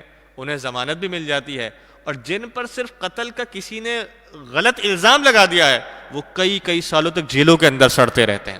تو یہ جب ہماری عدلیہ کا نظام ہوگا تو ملک کے اندر ترقی کیسے ہوگی؟ تو فرمایا جب بھی وہ عدل کی طرف، جب بھی کسی کے درمیان فیصلہ کرو عدل کے ساتھ فیصلہ کرو، وَأَقْسِطُوا انصاف کرو، إِنَّ اللَّهَ يُحِبُّ الْمُقْسِطِينَ اللہ تبارک و تعالی انصاف کرنے والوں کو پسند فرماتا ہے۔ إِنَّمَا الْمُؤْمِنُونَ إِخْوَةٌ بے شک مؤمنین آپس میں بھائی ہیں، فَأَصْلِحُوا بَيْنَ أَخَوَيْكُمْ اپنے بھائیوں میں صلح کراؤ، وَاتَّقُوا اللَّهَ اللہ سے ڈرو، لَعَلَّكُمْ تُرْحَمُونَ تاکہ تم پر رحم کیا جائے۔ اب مسلمانوں کی اصلاح، فرمائے یا ایھا الذین آمنوا اے ایمان والو، لا یسخر قوم من قوم کوئی قوم کسی قوم کا مذاق نہ اڑائے، کسی کا مذاق نہ اڑایا جائے، کسی کی ہنسی نہ اڑائی جائے۔ فرمایا عسیٰ ان یکونوا خیرا منہم کہیں ایسا نہ ہو کہ وہ تم سے بہتر ہو، جس کا تم مذاق اڑا رہے ہو وہ تم سے بہتر ہو۔ ولا نساء من نساء نہ ہی کوئی عورت کسی دوسری عورت کا مذاق اڑائے، ان یکونوا خیرا منہم کہ ہو سکتا ہے وہ عورت کسی دوسری عورت سے بہتر ہو۔ تو کوئی عورت کبھی کسی دوسری عورت کا مذاق نہ اڑائے، کوئی مرد کسی دوسرے مرد کا مذاق نہ اڑائے۔ یہ جو دوست ہوتے ہیں ان میں ایسی گفتگو جو صرف دل جوئی کے لیے ہو یا جسٹ صرف مزاح کے لیے ہو، اور اس لیول کی ہو کہ جس میں دوسرے کی دل آزاری نہ ہو رہی ہو، تو اس کی کرنے کی علماء نے اجازت دی۔ لیکن اس لیول کا مذاق جو دوسرے کی دل آزاری کا باعث بنائے، وہ جو ہے نا مذاق کرنا، وہ بزرگوں نے اس سے منع فرمایا، اور فرمایا کہ بعض صورتوں میں ایسا بھی ہوتا ہے کہ سامنے والے کو پتہ نہیں ہوتا، لیکن آپ کا مذاق کرنے والے سے سامنے والے کی دل آزاری ہونے کے سبب اللہ تبارک و تعالی آپ کو بعض اوقات بہت ساری مشکلات کے اندر مبتلا فرما دیتا ہے۔ تو کبھی کسی کی دل آزاری نہ کیجیے، کبھی کسی کے ساتھ ایسا مذاق نہ کیجیے کہ جو خاص طور پر، اس میں آپ آگے انشاءاللہ ذکر بھی سنیں گے اس آیت کے اندر، خاص طور پر کچھ لوگ اور عورتوں کے اندر یہ معاملہ پایا جاتا ہے کہ وہ طنز بہت زیادہ کرتی ہیں۔ طنز کا معنی یہ ہوتا ہے کہ کسی کو ڈائریکٹ نہ سنایا جائے بلکہ نشانہ کسی کی طرف ہو اور گولی کسی کو ماری جائے، اسے کہتے ہیں طنز۔ اور جملہ بھی ایسا ادا کیا جائے جو ڈائریکٹ جملہ نہ ہو بلکہ انڈائریکٹ جملہ ہو، کسی اور کا نام لے کر کسی اور کی بات کر کے کسی اور کو بات سنائی جائے، اسے طنز کہتے ہیں، اور یہ ڈائریکٹ سنانے کے معاملے میں زیادہ دوسرے کو نقصان پہنچاتا ہے، زیادہ تکلیف پہنچاتا ہے۔ تو فرمایا کہ کوئی کسی کا مذاق نہ اڑائے، وَلَا تَلْمِزُوا أَنفُسَكُمْ، آپس میں تانے نہ دو، آپس میں طنز نہ کرو، وَلَا تَنَابَزُوا بِالْأَلْقَابِ، ایک دوسرے کے برے نام نہ رکھو، کسی کو چھوٹا موٹا کاڑا کہہ کر نہ پکارو۔ بئس الاسم الفسوق بعد الایمان، کیا ہی برا نام ہے مسلمان ہو کر فاسق کہلانا۔ اللہ اکبر، یہ جو لوگ ایسے کام کرتے ہیں ان کو فاسق کہا گیا، اور فرمایا کہ تم کتنی بری بات ہے کہ تم مسلمان ہو کر بھی فاسق کہلاؤ۔ فاسق کہتے گناہ گار کو، مسلمان ہو کر فاسق کہلانا کتنی بری بات ہے۔ تو تم بئس الاسم الفسوق بعد الایمان، ایمان لانے کے بعد ایسے گناہ گاری والا کام نہ کرو۔ ومن لم یتب، اور جو توبہ نہیں کرے گا، فاولئک هم الظالمون، تو یہی ظالم لوگ ہیں۔ فرمایا یا ایھا الذین آمنوا، اے ایمان والو۔ اب ایک اور بڑی امپورٹنٹ چیز، یا ایھا الذین آمنوا، اے ایمان والو، اجتنبوا کثیرا من الظن، بہت زیادہ سوچنے سے بچو، ان بعد الظن اثم، بعض سوچے جو ہوتی ہیں، بعض گمان جو ہوتے ہیں وہ گناہ کی طرف لے کر چلے جاتے ہیں۔ بہت زیادہ نہ سوچو، جو ہوتا ہے نا انسان سوچتا رہتا ہے، ایک بات پھنسی ہوئی دماغ میں، پوری رات پورا دن بس وہی دماغ میں بات پھنسی ہوئی ہے، اور ایک بعض وقت کسی نے آپ کو کچھ کہہ دیا تو اب وہ بس برداشت نہیں ہو رہا، اب وہ اندر جب تک پک رہا ہے کہ جب تک سامنے والوں کو سنا نہ دی جائے، کہ جب تک اس کو میں سنا نہیں دوں گا میرے اندر تو سکون نہیں پڑے گا۔ تو یہ جو چیز ہے، فرمایا بعد جو زیادہ سوچنا ہے یہ بعض اوقات نقصان کا باعث بن جاتا ہے اور گناہ کا باعث بھی بن جاتا ہے۔ پھر فرمایا وَلَا تَجَسَّسُوا، اور ایک دوسرے کے عیب نہ ڈھونڈو۔ ایک تو بہت زیادہ سوچو مت، وَلَا تَجَسَّسُوا، اور کسی کی ٹوہ میں نہ پڑ جاؤ، کسی کے پیچھے نہ پڑ جاؤ۔ کچھ لوگ ہوتے ہیں نا کہ جب کسی کے پیچھے پڑتے ہیں تو جب تک اس کو کسی نہ کسی طرح سامنے والے کو ذلیل نہ کر دیں تب تک ان کو ٹھنڈ نہیں پڑتی۔ تو فرمایا وَلَا تَجَسَّسُوا، وہ والا عیب ڈھونڈنے والا معاملہ تمہارے اندر نہیں ہونا چاہیے، کسی کی ٹوہ میں نہ پڑو، کسی کے پیچھے نہ پڑو۔ وَلَا يَغْتَبْ بَعْضُكُمْ بَعْضًا، اور ایک دوسرے کی غیبتیں نہ کرو، ایک دوسرے کی پیٹھ پیچھے برائیاں نہ کرو۔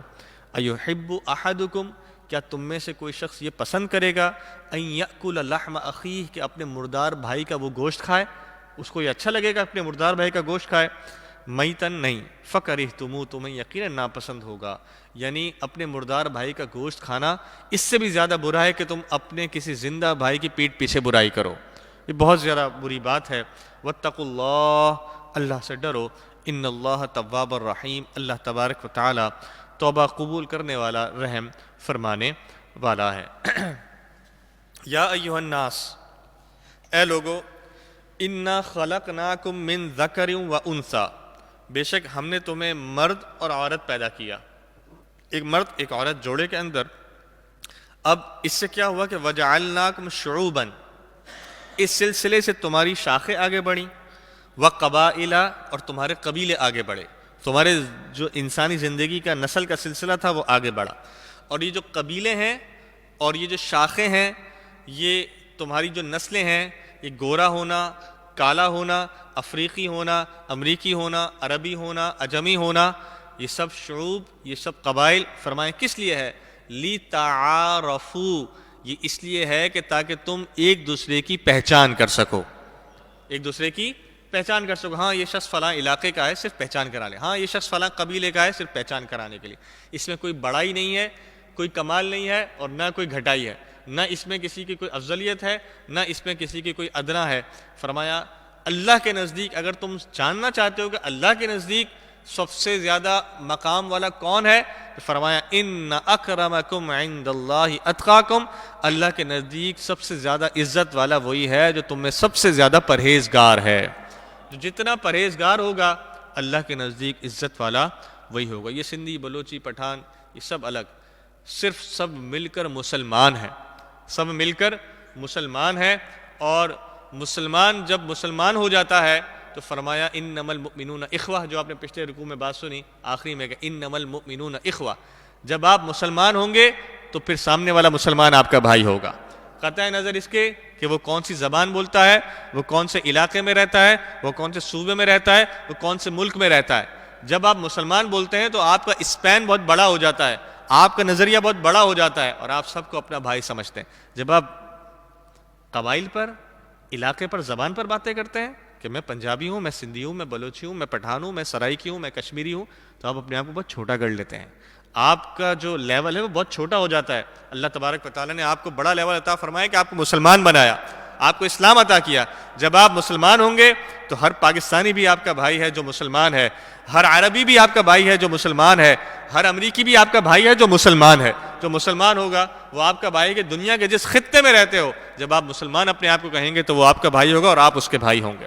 فرمایا اپنے آپ کو مسلمان کہو، ان اکرمکم عند اللہ اتقاکم۔ اور جب مسلمان ہو گئے تو اب اللہ کے نزدیک مقام پانے کا صرف ایک ہی طریقہ ہے کہ ان اکرمکم عند اللہ اتقاکم، تم میں اللہ کے نزدیک سب سے زیادہ عزت والا کون ہے؟ جو سب سے زیادہ پرہیزگار ہے۔ اللہ یہ نہیں پوچھے گا کہ گاڑیاں کتنی بنائیں اور بنگلے کتنے بنائے، یہ پوچھے گا میری بارگاہ میں سجدے کتنے کیے، یہ بتاؤ میری بارگاہ میں سر کتنی مرتبہ جھکایا۔ ان اکرمکم عند اللہ اتقاکم، اللہ کے نزدیک تم میں سب سے زیادہ عزت والا وہ ہے جو تم میں سب سے زیادہ پرہیزگار ہے۔ ان اللہ علیم خبیر، اللہ تبارک و تعالی علم والا خبردار ہے۔ قالت الاعراب آمنا، کچھ گاؤں والے یہ کہنے لگے آمنا، ہم ایمان لائے۔ قل، اے محبوب آپ فرما دیجئے، لم تؤمنوا، تم ایمان نہیں لائے، ولکن قولوا اسلمنا، اور تم یہ نہیں کہو کہ تم اسلام لائے، ولما يدخل الایمان فی قلوبکم، یہ جب تک نہیں ہوگا جب تک ایمان تمہارے دلوں میں داخل نہ ہو جائے۔ ایمان دلوں میں داخل ہوگا تو پھر تم اسلام والے ہو گئے۔ وَإِن تُطِيعُوا اللَّهَ وَرَسُولَهُ، اور اگر تم اللہ اور اس کے رسول کی فرما برداری کرو گے، لا یلتکم من اعمالکم شیئا، تو تمہارے کسی عمل کا تمہیں نقصان نہیں پہنچے گا۔ ان اللہ غفور الرحیم، اللہ تبارک و تعالی بخشنے والا، رحم فرمانے والا ہے۔ کچھ جو گاؤں والے تھے، مطلب بالکل ہی سادہ طبیعت جو لوگ ہوتے ہیں نا، انہیں تو پتہ ہی نہیں ہے کیا کہنا ہے کیا کرنا ہے، تو کسی نے کہا بھائی کلمہ پڑھ دو، انہوں نے کلمہ پڑھ لیا۔ کسی نے کہا مسلمان ہو جاؤ، مسلمان، اچھا انہیں پتہ نہیں کہ مسلمان ہونا ہوتا کیا ہے، تو فرمایا اپنے آپ کو اللہ تبارک و تعالیٰ اور اس کے پیارے حبیب صلی اللہ تعالیٰ علیہ وآلہ وسلم کے قدموں میں گرا دو اور سمجھو اس بات کو، دل سے تسلیم کرو کہ ہاں ہمیں اسلام لانا ہے، ہمیں ایمان لانا ہے۔ انما المؤمنون الذین آمنوا باللہ ورسولہ، بے شک ایمان والے تو وہی ہیں جو ایمان لاتے ہیں اللہ اور اس کے رسول پر، ثم لم یرتابوا، پھر وہ شک نہیں کرتے، وہ ایسے نہیں ہے کہ آج اسلام لے آئے کل کو اسلام کے خلاف بات کرے تو پھر وہ کافر ہو جائے، نہیں، ثم لم یرتابوا، اب وہ شک نہیں کریں گے، وجاہدوا باموالہم وانفسہم فی سبیل اللہ، اللہ کی راہ میں اپنے مالوں اور اپنی جانوں کے ساتھ وہ جہاد کرتے ہیں، اولئک ھم الصادقون، یہی سچے لوگ ہیں۔ قل، اے محبوب آپ فرما دیجیے، اتعلمون اللہ بدینکم، کیا تم اللہ کو اپنا دین بتاتے ہو کہ تمہارا دین کیا ہے؟ واللہ یعلم ما فی السماوات والارض، تم اللہ کو اپنا دین بتا رہے ہو کہ تمہارا دین کیا ہے۔ یہ کافر کیا حرکت کرتے تھے، وہ کہتے تھے کہ جب ان سے مسلمان کہتے اسلام لے آؤ تو یہ کہتے ہیں ہم اللہ سے بات کر لیں گے، ہمارا دین کیا، ہمارا مذہب کیا ہے وہ میں جانوں، ہمارا اللہ جانے، وہ اس طرح کی باتیں کرتے ہیں نا لوگ۔ تو اب فرمایا قل تعلمون اللہ بدینکم، تم اللہ کو اپنا دین بتاؤ گے، واللہ یعلم ما فی السماوات وما فی، اللہ تو وہ بھی جانتا ہے جو کچھ آسمانوں اور جو کچھ زمینوں میں ہے، تم اپنا کیا دین بتاؤ گے، تمہارا دین کیا ہے، تمہارا ایمان کیا ہے، تمہارے اندر کیا چھپا ہے، وہ اللہ تعالیٰ پہلے سے ہی جانتا ہے۔ واللہ بکل شیء علیم، اللہ تبارک و تعالیٰ ہر چیز کا جاننے والا ہے۔ یمنون علیک ان اسلموا، اللہ اکبر، کچھ منافقین جو تھے انہوں نے کیا حرکت کی کہ انہوں نے یہ احسان جتایا کہ دیکھو ہم ایمان لائے، یہ ہمارا بڑا پن ہے، ہم اسلام لے آئے، ہم تمہارے ساتھ ہو گئے، ہمارا بڑا پن ہے۔ تو فرمایا یمنون علیک ان اسلموا، اے محبوب وہ آپ پر احسان جتاتے ہیں کہ مسلمان ہو گئے، قل آپ ان سے فرما دیجئے لا تمنوا علی اسلامکم، اپنے اسلام کا مجھ پر احسان مت جتاؤ، بل اللہ یمن علیکم، بلکہ اللہ تبارک و تعالی نے تم پر احسان فرمایا ہے کہ تمہیں ایمان اور تمہیں ہدایت عطا فرمائی ہے۔ تو جب ان لوگوں نے یہ بات سنی تو ان میں سے کچھ تو تھے جو پکے دل سے تائب ہو گئے اور حقیقت میں مسلمان ہو گئے۔ ان کنتم صادقین، اگر تم سچے ہو، ان اللہ یعلم غیب السماوات والارض، اللہ تبارک و تعالیٰ تو زمینوں اور آسمانوں کے غیبوں کو جاننے والا ہے، اللہ بصیر بما تعملون، اللہ تبارک و تعالیٰ تمہارے کاموں کو دیکھ رہا ہے۔ سورہ حجرات ختم ہوئی، اب آپ ذہن میں لسٹ وائز رکھتے جائیے کہ اللہ تبارک و تعالیٰ نے اس صورتوں میں کیا احکام عطا فرمائے۔ سب سے پہلے اللہ اور اس کے رسول سے آگے نہیں بڑھنا، یعنی اس کے حکم سے عدولی نہیں کرنی، جو فرما دیا وہ اٹل ہے، جو اللہ اور اس کے رسول صلی اللہ تعالی وسلم نے فرما دیا اب اس سے آگے ہماری عقل نہیں چلنے والی۔ دوسرا، لا ترفعوا اصواتکم فوق صوت النبی، یہ اس وقت کے مسلمانوں کو حکم تھا۔ ایک تو اس میں ظاہری حکم ہے کہ جب حضور علیہ السلام کے سامنے ظاہری مسلمان موجود ہو تو ایک تو ان کو یہ حکم، اور دوسرا بزرگوں نے فرمایا کہ اس کا دوسرا ادب یہ ہے کہ جب بھی ہم حضور علیہ الصلوۃ والسلام کی بارگاہ میں حاضر ہوں، یعنی مدینہ منورہ ہماری حاضری ہو، تو جالیوں کے آس پاس، بلکہ بعض نے فرمایا کہ پوری مسجد نبوی کے اندر اپنی آواز کو بلند نہ کیا جائے، اپنی آواز کو بلند نہ کیا جائے، بات کرتے وقت، گفتگو کرتے وقت سنبھل کے بات کی جائے کہ کہیں ایسا نہ ہو کہ جب آج سے 1400 سال پہلے حضور گفتگو فرما رہے ہوتے تھے اور آپ کا جو بات کرنے کی آپ کی والیوم ہوتی تھی، کہیں ایسا نہ ہو کہ ہمارا والیوم آپ کی والیوم سے بلند ہو جائے، کیونکہ حقیقت یہ ہے کہ حضور علیہ الصلوۃ والسلام آج بھی اپنی قبر مبارک کے اندر صحیح سلامت موجود ہے، یہ تو ہمارا عقیدہ ہے، زندہ ہے۔ تو جب ہم ان پر درود پاک بھی پڑھیں تو صوفی بزرگ کہتے ہیں کہ اس آواز کے اندر پڑھیں، اتنی دھیمی آواز کے اندر پڑھیں کہ کہیں ایسا نہ ہو کہ اس ہماری بلند آواز سے حضور علیہ الصلوۃ والسلام کو تکلیف پہنچ جائے۔ تو دھیمی آواز کے اندر گفتگو کریں، دھیمی آواز کے اندر، یہاں تک کہ درود شریف بھی پڑھیں، ذکر بھی کریں تو دھیمی آواز کے اندر کریں۔ یہ تھا دوسرا حکم۔ پھر فرمایا کہ جس طرح تم آپس میں ایک دوسرے کو پکارتے ہو ایسے نہیں پکارنا حضور علیہ الصلوۃ والسلام کو۔ اگر حضور علیہ السلام کو پکارنا ہے تو آپ کو بہت ادب اور بہت احترام کے ساتھ پکارنا ہے، بہت ادب بہت احترام کے ساتھ، یعنی آقا جس طرح ایک غلام جس طرح آقا کو پکارتا ہے تو یہ بھی کوئی نسبت نہیں ہے، ہمیں تو اس سے بھی زیادہ ادب سے پکارنا ہے۔ پھر فرمایا آگے کہ جب باہر سے کوئی آئے کسی گاؤں سے تو حجرے کے باہر سے حضور علیہ الصلوۃ والسلام کو آواز نہیں دینی، بلکہ حضور علیہ الصلوۃ والسلام کے حجرے کے باہر بیٹھ جانا ہے۔ جب حضور علیہ السلام خود باہر تشریف لائیں تو پھر ان سے اپنے مسئلے کو عرض کرنا ہے۔ اب آگے چل کر ایک اور ہمیں مسئلہ بتایا کہ جب تمہارے پاس کوئی گناہ گار آئے کسی خبر کو لے کر، یعنی جب تمہیں کوئی رپورٹ پہنچے، اس رپورٹ پر بغیر تحقیق کیے تمہیں یقین نہیں کرنا جب تک کہ اس پر پوری تحقیق نہ کر لو، پوری گفتگو نہ کر لو۔ جب پوری اس پر بات کر لو، پوری بات سمجھ لو، پوری تحقیق کر لو، پھر اس پر کوئی کمنٹ پاس کرو۔ تو جب بھی کوئی خبر تمہارے پاس آئے اس کی تحقیق کر لو، ایسا نہ ہو کہ تمہاری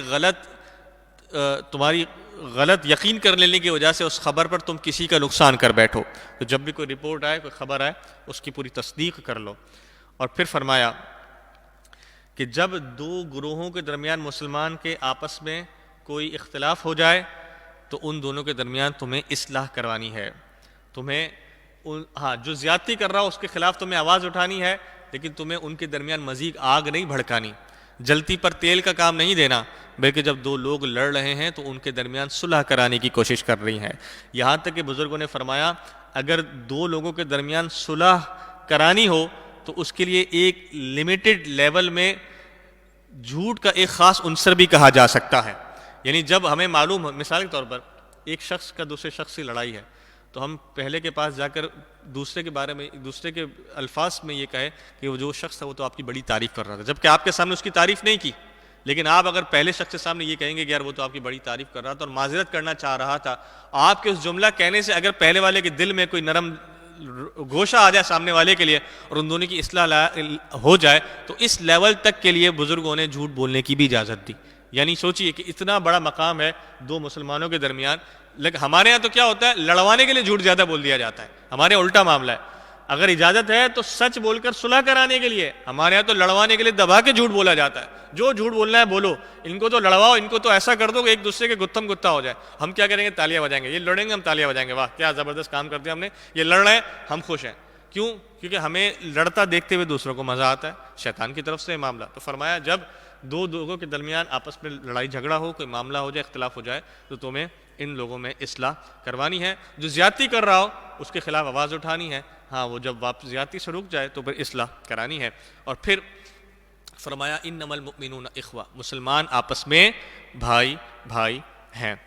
پھر ہمیں فرمایا اے ایمان والو ایک دوسرے کا مذاق نہ اڑاؤ، ہنسی نہیں اڑانی، ایسا مذاق جس سے سامنے والے کی دل آزاری ہوتی ہو، ایسا مذاق نہیں کر رہا ہے۔ جو دوستوں میں دل لگی ہوتی ہے، جو دوستوں میں معاملہ ہوتا ہے، اس سے دل لگی کا میں لفظ ادا کروں گا، دوستوں میں دل لگی ہوتی ہے، اس حد تک اجازت ہے، لیکن اس حد تک اجازت نہیں کہ کسی کی دل آزاری ہو رہی ہے۔ فرمایا کہ ایک دوسرے کا مذاق نہ اڑاؤ اور ایک دوسرے کو برے القابات سے نہ پکارو، ایک دوسرے کو برے القابات سے نہ پکارو۔ اور پھر فرمایا کہ ایک دوسرے کو تانا اور طنز بھی نہ دو، تانا بھی نہیں دینا، طنز بھی نہیں دینا۔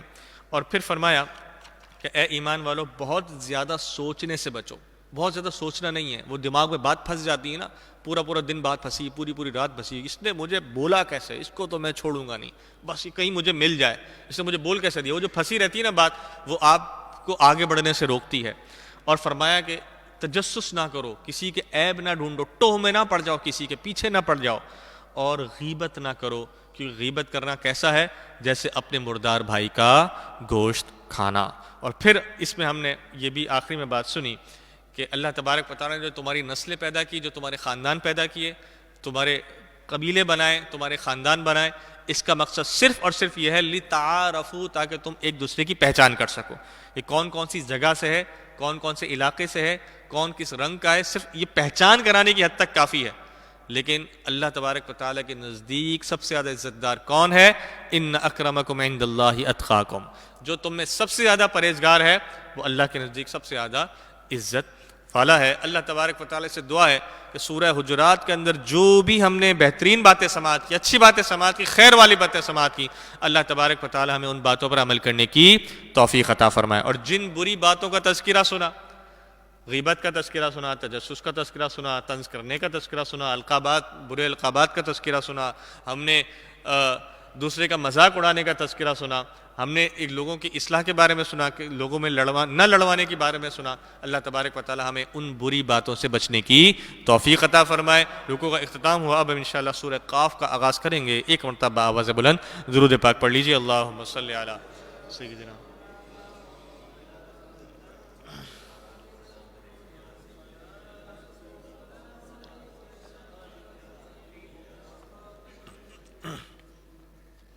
سورہ قاف مکی صورت ہے، 50 نمبر ہے ترتیب کے اعتبار سے، 34 نمبر ہے نزول کے اعتبار سے، 45 اس میں آیتیں ہیں، 3 اس کے اندر رکوعات ہیں۔ بسم اللہ الرحمن الرحیم، اللہ کے نام سے شروع جو بہت مہربان نہایت رحم فرمانے والا۔ قاف حروف مقطعات، والقرآن المجید، عزت والے قرآن کی قسم، بل عجبوا، بلکہ انہیں تعجب ہوا، ان جاءہم منذر منہم، کہ ان کے پاس انہی میں سے کوئی ڈر سنانے والا آیا۔ فقال الکافرون، تو کافروں نے یہ کہا، ھذا شیء عجیب، یہ تو بڑی عجیب بات ہے کہ ہم ہی میں سے کوئی نبی آیا۔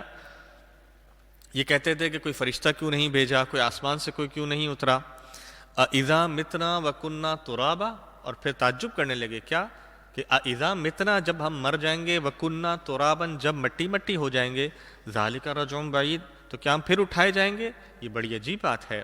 قد علمنا ما تنقص الارض منہم، ہم جانتے ہیں جو کچھ زمین ان میں سے گھٹاتی ہے، یعنی جو ان میں سے مرتا ہے نا، اللہ تبارک و تعالیٰ انہیں جانتا ہے۔ وعندنا کتاب حفیظ، اور ہمارے پاس ایک یاد رکھنے والی کتاب حفیظ موجود ہے، یعنی جس میں سب لکھا ہوا ہے لوح و قلم۔ فرمایا بل کذبوا بالحق لما جاءہم، بلکہ انہوں نے حق کو جھٹلایا جب وہ ان کے پاس آیا۔ فہم فی امر مریج، تو وہ ایک بے ثبات بات کے اندر ہیں، جس کی کوئی دلیل نہیں، جس کی کوئی بیسس نہیں، بغیر بیس کی بات کے اندر ہیں۔ افلم ينظروا الى السماء، کیا انہوں نے آسمان کی طرف نہ دیکھا؟ فوقہم، جو ان کے اوپر ہے۔ کیف بنیناہا، ہم نے اس آسمان کو کیسا بنایا۔ وزیناہا، اور اس کو کیسا سنوارا۔ وما لہا من فروج، اس میں ایک ذرہ برابر بھی امپرفیکشن نہیں ہے، 1% بھی اس میں امپرفیکشن نہیں ہے، پرفیکٹ اللہ تبارک و تعالیٰ نے بنایا۔ والارض مددناہا، اور زمین کو اس کی مدد کے لیے پھیلایا۔ والقینا فیہا رواسیا، اور زمین کو ہم نے لوگوں کی مدد کے لیے پھیلایا، زمین کو پھیلا دیا۔ والقینا فیہا رواسیا، اور اس زمین کے اندر لنگر رکھے، یہ جو پہاڑ ہیں یہ لنگر کی صورت میں ہے، یہ زمین کو پکڑے ہوئے ہیں۔ وَأَنبَتْنَا فِيهَا مِن كُلِّ زَوْجٍ بَهِيجٍ، اور اس میں ہر بار رونق ہم نے جوڑا اگایا. تبصرتاً و ذکرا، یہ تبصرہ ہے یعنی یہ بصارت ہے، آنکھیں کھولنے والی چیزیں ہیں، وہ ذکرہ اور نصیحت ہے. کس کے لیے؟ لکل عبد منیب، ہر رجوع لانے والے بندے کی طرف. ونزلنا من السماء ماء مبارکا، اور فرمایا ہم نے آسمان سے مبارک پانی کو نازل فرمایا. فانبتنا به جنات، اس سے باغ اگے. وحب الحصیب، اور کاٹنے والا اناج اس پانی سے اگا. والنخل باسقات، اور کھجور کے لمبے لمبے درخت. لہا طلع نضید، کہ جس کے اوپر گچھوں میں کھجور اگی ہوئی ہے، گچھے لگے ہوئے ہیں، پکے پکے کھجور اس کے اندر ہیں. رزقا للعباد، یہ بندوں کے لیے رزق ہے. وَأَحْيَيْنَا بِهِ بَلْدَةً مَيْتًا، اور ہم نے اس پانی سے مردہ شہر کو زندہ کیا. جو زمین بنجر ہوتی ہے، اللہ تبارک و تعالی وہاں سے اس بنجر زمین میں سبزہ اگا دیتا ہے، اور جہاں سبزہ اگتا ہے اللہ کے حکم سے وہاں پر آبادی ہو جاتی ہے، لوگ وہاں رکنا شروع ہو جاتے ہیں. کذالک الخروج، یوں ہی جس طرح زمین سے سبزہ اگتا ہے اسی طرح تم قبروں سے بھی اٹھائے جاؤ گے. کذبت قبلہم قوم نوح، تم سے پہلے قوم نوح نے بھی جھٹلایا. واصحاب الرس، اور رس والوں نے جھٹلایا. وثمود، اور ثمود والوں نے جھٹلایا. وعاد، اور عاد والوں نے. وفرعون، فرعون نے. واخوان لوط، اور لوط کے ہم قوموں نے. واصحاب الایکا، اور ایکا والوں نے. وقوم تبع، اور تبع کی قوم. کل کذب الرسل، ہر کسی نے رسولوں کو جھٹلایا. فحق وعید، تو میرے عذاب کا وعدہ ثابت ہو گیا. جب مجھے جھٹلایا میں نے عذاب کا وعدہ ثابت کر دیا. افعینا بالخلق الاول، تو کیا وہ سمجھ رہے ہیں کہ ہم پہلی بار بنا کر تھک گئے ہیں؟ بل ہم فی لبس من خلق جدید، بلکہ وہ نئے بننے سے شبہ میں ہیں. انہیں نئے بننے میں شبہ ہے. جب ہم پہلی مرتبہ بنا سکتے ہیں تو ہم پھر دوبارہ بھی زندہ کر سکتے ہیں. لقد خلقنا الانسان، بے شک ہم نے انسان کو بنایا. وَنَعْلَمُ مَا تُوَسْوِسُ بِهِ نَفْسُهُ، اور ہم جانتے ہیں کہ جو اس کے دل کے اندر وسوسہ آتا ہے. وَنَحْنُ أَقْرَبُ إِلَيْهِ مِنْ حَبْلِ الْوَرِيدِ، اور ہم اس کے دل کی رگ سے بھی اس سے زیادہ قریب ہیں، ہم اس کی شہ رگ سے بھی اس سے زیادہ قریب ہیں. اذ يتلقى المتلقيان عن اليمين، جب اس سے لیتے ہیں دو لینے والے. وعن الشمال قعید، ایک داہنے بیٹھا اور ایک بائیں بیٹھا. جب ہمارے جو کرامن کاتبین ہیں، جو ہمارے کندھوں پر فرشتے موجود ہیں جو ہماری باتوں کو لکھتے ہیں، فرمایا اذ يتلقى المتلقيان، وہ ہر چیز ہم سے لیتے ہیں، یعنی اس کو ریکارڈ کر لیتے ہیں، اس کو لکھ لیتے ہیں. ما يلفظ من قول الا لديه رقیب عتید، کوئی بھی بات انسان وہ زبان سے نہیں نکالتا لیکن اس کے پاس ایک محافظ تیار بیٹھا ہوتا ہے جو اسے لکھ لیتا ہے. وجاءت سکرۃ الموت بالحق، اور موت کی سختی آئی حق کے ساتھ. ذالک ما کنت منہ تحید، یہ ہے وہ جس سے تو بھاگتا ہے. فرمایا ونفخ فی الصور، سور پھونکے گا ایک فرشتہ. ذالک یوم الوعید، وہ عذاب کا دن ہوگا. وجاءت کل نفس معها سائق و شہید، اور ہر جان اس سور پھونکنے کے بعد یوں حاضر ہو جائے گی جیسا کہ وہ ہانکی جا رہی ہو، لے آئی جا رہی ہو حشر کی طرف، میدان حشر کی طرف. وہ شہید اور ایک گواہ بھی ان کے ساتھ ہوں گے، یعنی ہر امت کے اوپر اس کے نبی جو ہوں گے وہ اس کے گواہ ہوں گے. لقد كنت في غفلة من هذا، بے شک تو اس سے غفلت میں تھا. فکشفنا عنک غطاءک، تو ہم نے تجھ پر سے پردہ اٹھا دیا. فبصرک اليوم حدید، تو آج تیری نگاہ بڑی تیز ہے. یعنی جو دنیا کے اندر تو قیامت کا یقین نہیں کرتا تھا، آج تجھے قیامت نظر آئے گی تو تجھے یقین آ جائے گا. وقال قرینہ ھذا ما لدی عتید، اور اس کا فرشتہ ہم نشین اس سے یہ کہے گا جو میرے پاس حاضر ہے. ما لدی عتید، جو میرے پاس حاضر ہے. القیا فی جہنم کل کفار عتید، ہم دونوں جہنم میں ڈال دو ہر بڑے ناشکرے. فرمایا کہ تم دونوں جہنم کے دو فرشتے ہوں گے.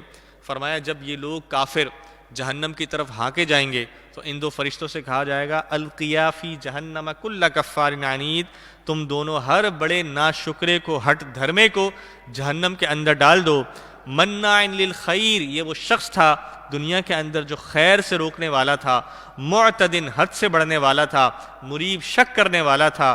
الذی جعل مع اللہ الہا آخر، جس نے اللہ کے ساتھ کسی اور کو شریک ٹھہرا دیا تھا.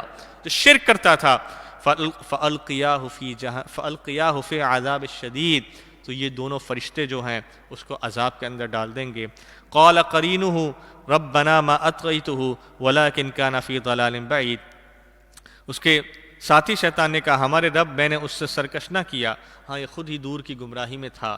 یعنی جو فرشتے ہوں گے عرض کریں گے کہ یا رب ہم نے تو انہیں کسی قسم کی کوئی بات نہیں کہی، یہ خود ہی اپنے اندر سے شرک کیا کرتے تھے خود ہی۔ قَالَ، فرمایا لا تختصموا لدیّ، میرے پاس اب نہ جھگڑو، وقد قدمت الیک بالوعید، میں تمہیں پہلے ہی عذاب کا ڈر سنا چکا تھا۔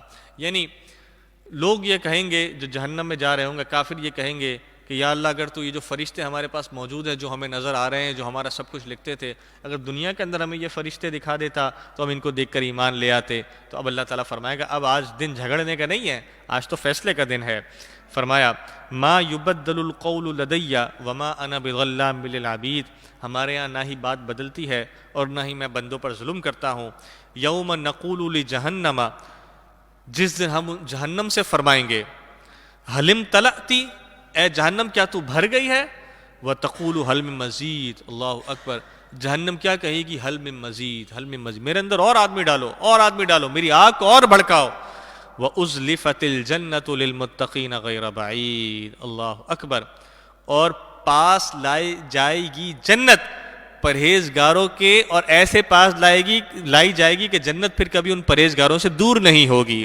متقیوں کے قریب جنت لائی جائے گی، اور جہنم کا کیا حال ہوگا، وہ کبھی بھرے گی نہیں، جتنا بھی اس میں ڈال دیا جائے وہ کہے گی حل من مزید، مجھے مزید دیا جائے، اور متقیوں کے جنت قریب ہوگی۔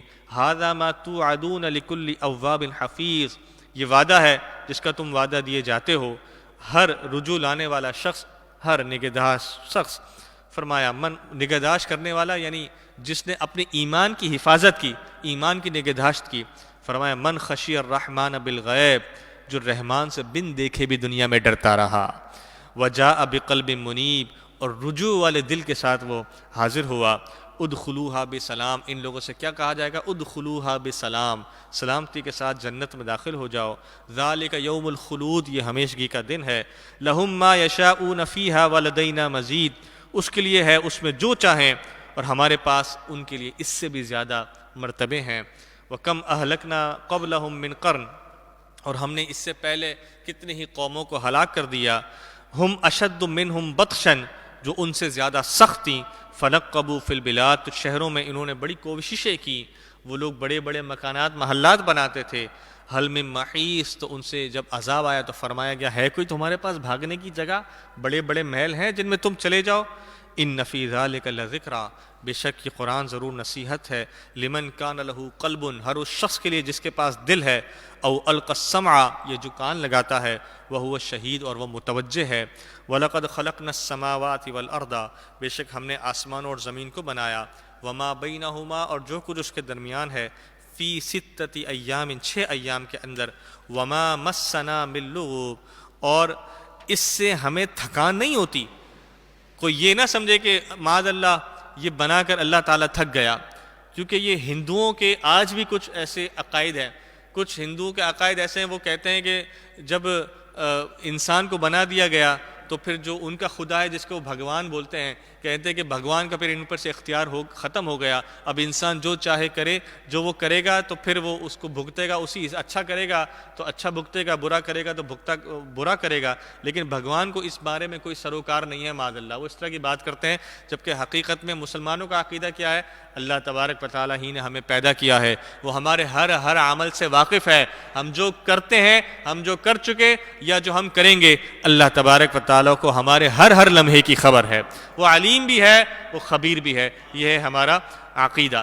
پھر ہندوؤں کے بعض عقائد یہ ہیں کہ ان کے جو بت تھے، ان کا جو بڑا بھگوان تھا، کچھ عقائد ہندوؤں کے یوں بھی ہے، کچھ گروہ کے، وہ کہتے ہیں کہ جب بھگوان نے، کرشنا نے یہ ساری زمین، یہ دھرتی بنا لی تو ہمارے جو بھگوان تھے، کرشنا تھے، ان کو تھکان سی محسوس ہوئی، ان کو تھوڑا سا تھکن سا محسوس ہوا، معاذ اللہ استغفر اللہ، یہ ان کا عقیدہ ہے۔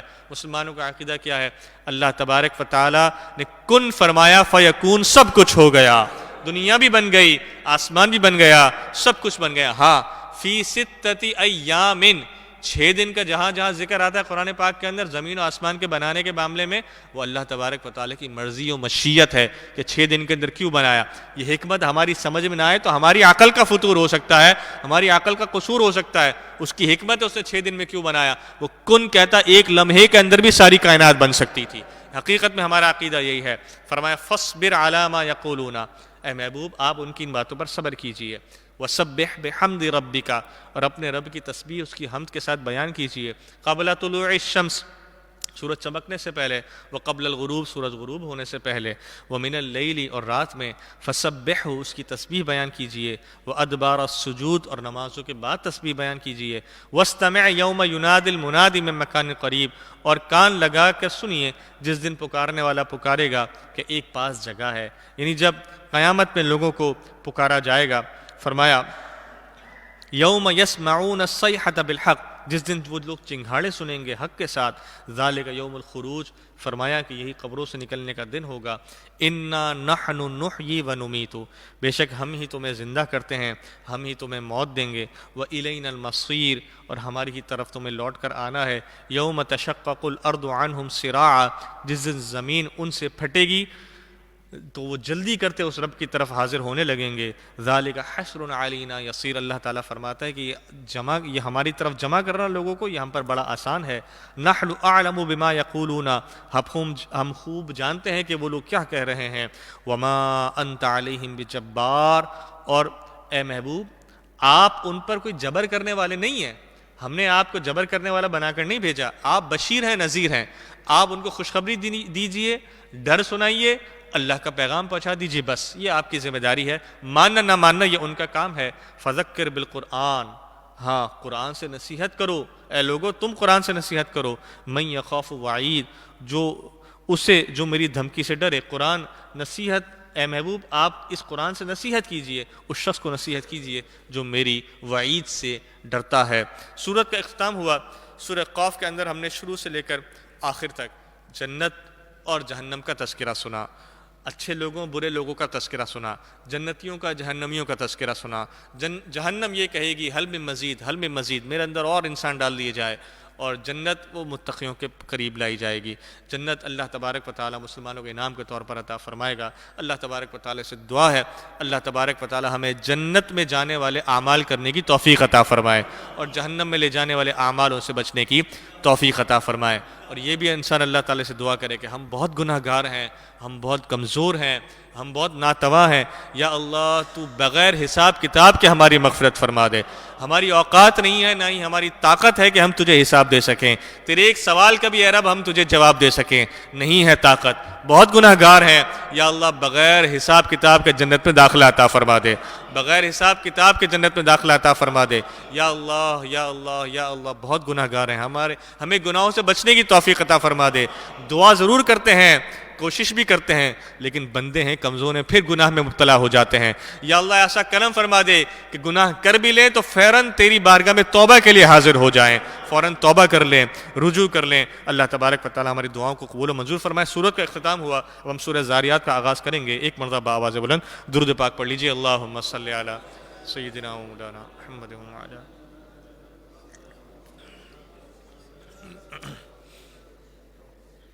سورہ زاریات مکی صورت ہے، 51 نمبر ہے اس کا ترتیب کے اعتبار سے، اور 67 نمبر ہے اس کا نزول کے اعتبار سے۔ 60 اس کے اندر آیتیں ہیں، 30 اس کے اندر رکوعات ہیں۔ بسم اللہ الرحمن الرحیم، اللہ کے نام سے شروع جو بہت مہربان نہایت رحم فرمانے والا۔ والذاریات ذروا، قسم ان کی جو بکھیر کر اڑانے والیاں، یعنی ہوا جو بکھیر کر مٹی کو اڑاتی ہے۔ فالحاملات وقرا، بوجھ اٹھانے والیاں، یعنی یہ بادلوں کا بوجھ اٹھاتی ہیں، بادلوں کو چلاتی ہیں۔ فالجاریات یسرا، پھر نرم چلنے والیاں، کبھی ہوا تیز بھی چلتی ہے، کبھی نرم نرم بھی چلتی ہے۔ فالمقسمات امرا، پھر حکم سے بانٹنے والیاں، اللہ کے حکم سے یہ بارش بھی نازل کرتی ہیں۔ انما توعدون لصادق، بے شک جس بات کا تمہیں وعدہ دیا جاتا ہے، وان الدین لواقع، بے شک دین یعنی قیامت کے دن، سورہ فتح میں پڑھتے ہیں، مالک یوم الدین پڑھتے ہیں نا سورہ فاتحہ میں، روز جزا کا مالک، فرمایا وَإِنَّ الدِّينَ لَوَاقِعٌ، یہ روز جزا ضرور واقع ہونے والی ہے، وَالسَّمَاءِ ذَاتِ الْحُبُكِ، اور آرائش والے آسمان کی قسم، آسمان کو آرائش والا قرار دیا۔ آرائش والا مینز کہ جب آپ رات میں دیکھتے ہیں تو کتنی خوبصورتی سے آسمان پر ستارے ٹمٹما رہے ہوتے ہیں، اس طرح جس طرح اللہ تعالیٰ نے آسمان کو جھومر بنا کر ہمارے سروں پر رکھ دیا ہو، ٹمٹماتے ستارے۔ فرمایا انکم لفی قول مختلف، تم مختلف بات میں ہو، یعنی اختلاف کرتے ہو، کوئی ایمان لاتا ہے کوئی ایمان نہیں لاتا۔ یؤفک عنہ من افک، اس قرآن سے وہی اوندھا کیا جاتا ہے جس کی قسمت میں اوندھا ہونا لکھا ہے، یعنی جس کو گمراہ ہونا ہے وہ ہو جاتا ہے۔ قتل الخراسون، مارے جائیں گے دل سے تراشنے والے، یعنی اپنی طرف سے بات گڑھنے والے۔ الذین هم فی غمرتہم ساہون، جو نشے میں بھلائے بیٹھے ہیں۔ یسألون ایان یوم الدین، یہ پوچھتے ہیں ایان یوم الدین، روز جزا کا دن کب آئے گا؟ فرمایا یوم ہم علی النار یفتنون، یہ وہ دن ہوگا جس دن وہ لوگ آگ پر تپائے جائیں گے۔ ذوقوا فتنتکم، فرمایا جائے گا چکھو اپنے کیے کا مزہ۔ ھذا الذی کنتم بہ تستعجلون، یہ ہے وہ جس کی تمہیں جلدی تھی۔ ان المتقین فی جنات وعیون، بے شک متقین وہ جنات کے اندر یعنی باغوں کے اندر اور چشموں کے اندر ہوں گے۔ آخذین ما آتاہم ربہم، اپنے رب کی عطائیں لیتے ہوں گے، انہیں ان کا رب عطا کیا جا رہا ہوگا اور وہ لیے جا رہے ہوں گے۔ انہم کانوا قبل ذلک محسنین، بے شک وہ اس سے پہلے نیکوکاروں میں سے تھے۔ کانوا قلیلا من اللیل ما یہجعون، وہ رات میں کم سویا کرتے تھے۔ اللہ اکبر، متقی بننا اتنا آسان نہیں ہے۔ متقی کی نشانی کیا بیان ہوئی؟ کانوا قلیلا من اللیل ما یہجعون، متقی وہ ہوتے تھے جو راتوں میں کم سویا کرتے تھے۔ یہ کم اس لیے نہیں سوتے تھے کہ وہ چوک پر بیٹھ کر باتیں کرتے ہوں گے، نہیں، متقی وہ ہوتے ہیں جو ساری ساری رات اللہ کی عبادت میں اپنے سروں کو جھکا کر رکھتے ہیں، سجدے میں سروں کو جھکاتے ہیں۔ فرمایا وَبِالْأَسْحَارِ هُمْ يَسْتَغْفِرُونَ، اور کم سونے کے بعد پوری رات عبادت۔ وَبِالْأَسْحَارِ هُمْ يَسْتَغْفِرُونَ، فرمایا سحری کے وقت وہ استغفار کرتے ہیں۔ سحری کا وقت ہوتا ہے نا، عین سحری کا وقت، فرمایا بزرگوں نے فرمایا، صوفی بزرگوں نے، کہ جو سحری کا وقت ہوتا ہے وہ قبولیت کا سب سے قریب ترین وقت ہوتا ہے۔ اس وقت اللہ تبارک و تعالی دنیا کی طرف اپنا لطف کرم اور عنایت کو مزید بڑھا دیتا ہے، اپنی رحمت کو مزید بڑھا دیتا ہے۔ تو فرمایا جو سحری کے وقت دعا مانگتا ہے اللہ تعالیٰ اس کی دعا کو قبول و منظور فرماتا ہے۔ اور پھر فرمایا بزرگوں نے کہ مسلمانوں کا تو یہ طریقہ کار ہے کہ رمضان کے اندر سحری کے اندر وہ دعا کرتے ہیں، لیکن فرمائی یہ صرف رمضان کے اندر معاملہ نہیں ہوتا۔ رمضان کے اندر تو اللہ تعالیٰ ویسے ہی رحیم ہوتا ہے، بڑا غفور ہوتا ہے، لاکھوں کو بخش رہا ہوتا ہے ہر لمحے، لیکن یہ رمضان کے علاوہ بھی روزانہ جو سحری کے وقت اٹھتا ہے اللہ تعالیٰ سے دعا مانگتا ہے، اللہ تعالیٰ اس کی دعاؤں کو قبول و منظور فرماتا ہے۔ فرمایا وَبِالْأَسْحَارِ هُمْ يَسْتَغْفِرُونَ، لیکن متقیوں کی عادت کیا ہے؟ جب متقی سحری میں اٹھتے ہیں تو دعا کیا مانگتے ہیں؟ بنگلے مانگتے ہیں، گاڑی مانگتے ہیں؟ نہیں، فرمایا وَبِالْأَسْحَارِ هُمْ يَسْتَغْفِرُونَ، وہ استغفار کر رہے ہوتے ہیں، اللہ سے اپنے گناہوں کی توبہ مانگ رہے ہوتے ہیں۔ متقی کا کام کیا ہوتا ہے؟ وہ سحری میں اٹھ کر بھی اتنی تکلیف، آج ہمیں اگر کوئی کام پڑ جائے نا بہت زیادہ خطرناک قسم کا، کہ لگے کہ اب ہمارا کوئی آسرا نہیں ہے، تو ہم سحری کے وقت اٹھ بھی جائیں گے اس کام کے لیے کہ دعا کر لو اللہ تعالیٰ سے۔ وہ کام کیا ہوگا؟ وہ یقیناً کوئی دنیاوی کام ہوگا، کوئی بیماری ہوگی، کوئی پریشانی ہوگی، کوئی قرضہ ہوگا، کوئی اور معاملہ ہوگا، اس کے لیے ہم سحری میں اٹھ کر دعا بھی مانگ لیں گے۔ لیکن متقی یہ نہیں ہوتے، متقی تو روز سحری میں اٹھ کر اپنے گناہوں سے ہی توبہ مانگ رہے ہوتے ہیں، یا اللہ بہت گناہ گار ہے تو معاف فرما دے۔ فرمایا وَبِالْأَسْحَارِ هُمْ يَسْتَغْفِرُونَ، سحری میں اٹھ کر وہ استغفار کرتے ہیں۔ وَفِي أَمْوَالِهِمْ حَقٌّ، اور ان کے مالوں میں حق تھا، لِلسَّائِلِ وَالْمَحْرُومِ، منگتوں کا بھی حق تھا، محروموں کا بھی حق تھا۔ وہ صرف زکوٰۃ پر اکتفا نہیں کرتے تھے، زکوٰۃ تو فرض ہے، وہ محروموں کو بھی دیتے تھے، وہ سائلوں کو بھی دیتے تھے۔ وَفِي الْأَرْضِ آیَاتٌ لِلْمُوقِنِينَ، اور اس زمین میں نشانیاں ہیں یقین والوں کے لیے، اس زمین میں نشانیاں ہیں یقین والوں کے لیے۔ بالکل پچھلی آیت میں سائل کا، محروموں کا ذکر ہوا، فرمایا پچھلی آیت میں دیکھیں گے آپ کو لفظ نظر آئے گا محروم۔ محروم کیا ہے؟ ہم کہتے ہیں کہ اللہ تعالیٰ نے اس کو اس نعمت سے محروم رکھا ہے، کسی کے پاس کوئی نعمت نہیں۔ اور پھر اگلی آیت میں فرمایا کہ اس میں نشانیاں ہیں یقین والوں کے لیے۔ یقین والے وہ ہیں جب کسی غریب کو دیکھتے ہیں انہیں اللہ یاد آ جاتا ہے کہ یار اس کی حالت دیکھو، میری حالت دیکھو، اگر اللہ تعالیٰ چاہتا میں اس کی جگہ ہو سکتا تھا۔ یہ اللہ تعالیٰ کی عطا ہے، اللہ کی تقسیم ہے کہ اس کو غریب رکھا، مجھے امیر رکھا، یا مجھے اللہ تعالیٰ نے یہ نعمت عطا کی۔ لیکن اس میں میرا کوئی کمال نہیں ہے. اس کی عطا ہے جب انسان رستے میں جا رہا ہو کسی بھوکے ننگے کو دیکھے, سردی میں کسی بغیر کپڑے والے کو دیکھے, اس کے لیے کچھ کرے نہ کرے اللہ کا شکر ضرور ادا کرے کہ ہمارے جسم پر کپڑا ہے, گرم کپڑا ہے. یہ بھوکے ننگے بچے بیچارے آج بھی رستوں میں گھوم رہے ہیں, آج بھی روڈوں پر گھوم رہے ہیں. اللہ تعالیٰ نے ان کو نعمت عطا نہیں کی, اس کی مرضی و مشیت. اللہ تعالیٰ ان کے حق میں بہتری فرمائے اور ہمیں اس کی نعمتوں کا شکر ادا کرنا ہے. فرمائے وفی انفسکم, یہ نشانی ہے نا, جب انسان ان لوگوں کو دیکھتا ہے تو اللہ کی نشانی ہے کہ نہیں ہے, اس سے اللہ یاد آتا ہے کہ نہیں آتا, اسے اللہ یاد آنا چاہیے. اللہ یاد آئے تو سمجھے ایمان کی ابھی چراغ باقی ہے, ایمان کی روشنی باقی ہے. فرمائے وفی انفسکم افلا تبصرون, تم اپنے آپ کے اندر نہیں دیکھتے, تمہیں کیا سوجتا نہیں ہے, اپنے آپ کو اپنے آپ پر غور کرو. وفی السماء رزقکم, آسمان میں تمہارے لیے رزق ہے. وما توعدون, جو تمہیں وعدہ دیا جاتا ہے. فورب السماء والارض, تو آسمان اور زمین کے رب کی قسم, انہ لحق, بے شک یہ قرآن ضرور حق ہے. مثل ما انتم تنطقون, یہ وہی زبان میں ہے جو تم بولتے ہو, عربی زبان کے اندر ہے. هل اتاک حدیث ضیف ابراہیم المکرمین, اے محبوب کیا آپ کے پاس ابراہیم کے معزز مہمانوں کی خبر نہ آئی؟ اذ دخلوا علیہ, جب وہ فرشتے حضرت ابراہیم کی خدمت میں حاضر ہوئے اور داخل ہونے کے بعد انہوں نے فقالوا سلاما, سلام عرض کی. قال السلام قوم منکرون, تو حضرت ابراہیم علیہ السلام نے ارشاد فرمایا آپ پر بھی سلامتی ہو, آپ لوگ نا آشنا لوگ ہیں, اجنبی لوگ ہیں, میں آپ کو جانتا نہیں. فراغ الی اہلہ, تو آپ نے اپنے گھر, تو حضرت ابراہیم اپنے گھر تشریف لے گئے اور ایک بچڑا بھنا ہوا ان مہمانوں کے لیے لے آئے, ان فرشتوں کے لیے. فقربہ الیہم, اور ان کے قریب رکھا. فقال الا تاکلون, تو فرشتوں نے عرض کی کہ ہم حضرت ابراہیم علیہ السلام نے ان سے ارشاد فرمایا تم کھاتے کیوں نہیں؟ فاوجس منہم خیفہ, تو حضرت ابراہیم علیہ السلام نے جب فرشتوں کے سامنے بچڑا رکھا بنا ہوا, انہوں نے اس کو ہاتھ نہیں لگایا, تو حضرت ابراہیم علیہ السلام کو کچھ خوف محسوس ہوا کہ یہ کیا ہو گیا, یہ کھا کیوں نہیں رہے. پرانے زمانے میں یہ دستور تھا کہ جب کسی کو نقصان پہنچانا ہوتا تھا تو اس کے گھر کا کھانا نہیں کھایا جاتا تھا, یعنی جس کا نمک کھایا جائے اس کو نقصان نہیں دیتے, اس زمانے میں ہوتا تھا. آج کے زمانے میں جس کا نمک کھایا جائے اس کو ضرور نقصان پہنچاتے, زیادہ نقصان اسی کو پہنچاتے ہیں, جس تھالی میں کھاتے ہیں اس تھالی میں چھید کر دیتے ہیں. فرمایا کہ جب حضرت ابراہیم نے دیکھا یہ کھانا نہیں کھا رہے, فاوجس منہم خیفہ, تو ایک خوف محسوس کیا. قالوا, فرشتوں نے عرض کیا آپ خوف مت کیجئے. وبشروہ بغلام علیم, اور آپ کو ایک علم والے لڑکے کی آپ نے بشارت دی, حضرت اسحاق علیہ السلام. فاقبلت امرأته فی سرۃ, تو اس پر ان کی جو زوجہ محترمہ تھی وہ آئیں. مطلب بات سنتے, جو بعض اوقات ایسا ہوتا ہے نا کہ انسان بات تو سن رہا ہوتا ہے لیکن جب اپنے مطلب کی بات ہوتی ہے تو فوراً ماتھا ٹرک جاتا ہے کہ ہاں یہ تو ہمارے مطلب کی بات ہو رہی ہے. اب اولاد نہیں تھی, اولاد کی خواہش بھی بہت تھی. اب جب آپ کی زوجہ محترمہ تھی, وہ اولاد کی کوئی ذکر سنا نا, کان میں بات پڑی, تو فوراً آپ کا کان, جس کو کہتے ہیں نا کہ آپ متوجہ ہو گئیں اور آپ فوراً ہی تیز تیز چلتی ہوئی آئی کہ میں دیکھوں کیا بات چیت چل رہی ہے. فسقت وجہہا, آپ کا جو چہرہ تھا وہ روشن ہو گیا. وقالت عجوز عقیم, تو اب وہ کہنے لگی کہ یہ بات تو یہ کر رہے ہیں فرشتے, لڑکے کی خوشخبری تو دے دی, لیکن میں عمر کے ایک بڑے ضعیف حصے میں آ چکی ہوں اور یہ کیسے ممکن ہوگا؟ قالوا کذالک, تو انہوں نے فرشتوں نے عرض کی قالوا کذالک, اللہ تبارک و تعالیٰ کے معاملات ایسے ہی ہوتے ہیں.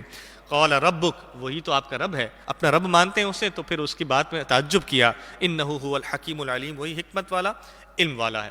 اب جب یہ بات ہو گئی تو حضرت ابراہیم علیہ السلام نے پھر دریافت کیا کہ بھئی جب فرشتوں کھانا نہیں کھا رہے تو آئے ہو, آنے کا کوئی مقصد ہوگا نا, ایسے تو نہیں آئے.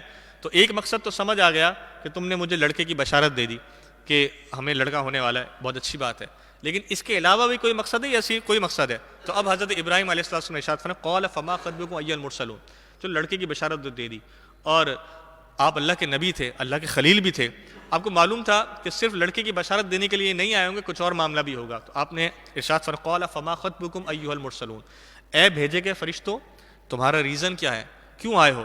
قالوا, تو کہنے لگے انا ارسلنا الی قوم مجرمین, ہم مجرم قوم کی طرف بھیجے گئے ہیں. لنرسل علیہم حجارۃ من طین, تاکہ ان پر گارے کے بنے ہوئے پتھروں کو نازل کریں.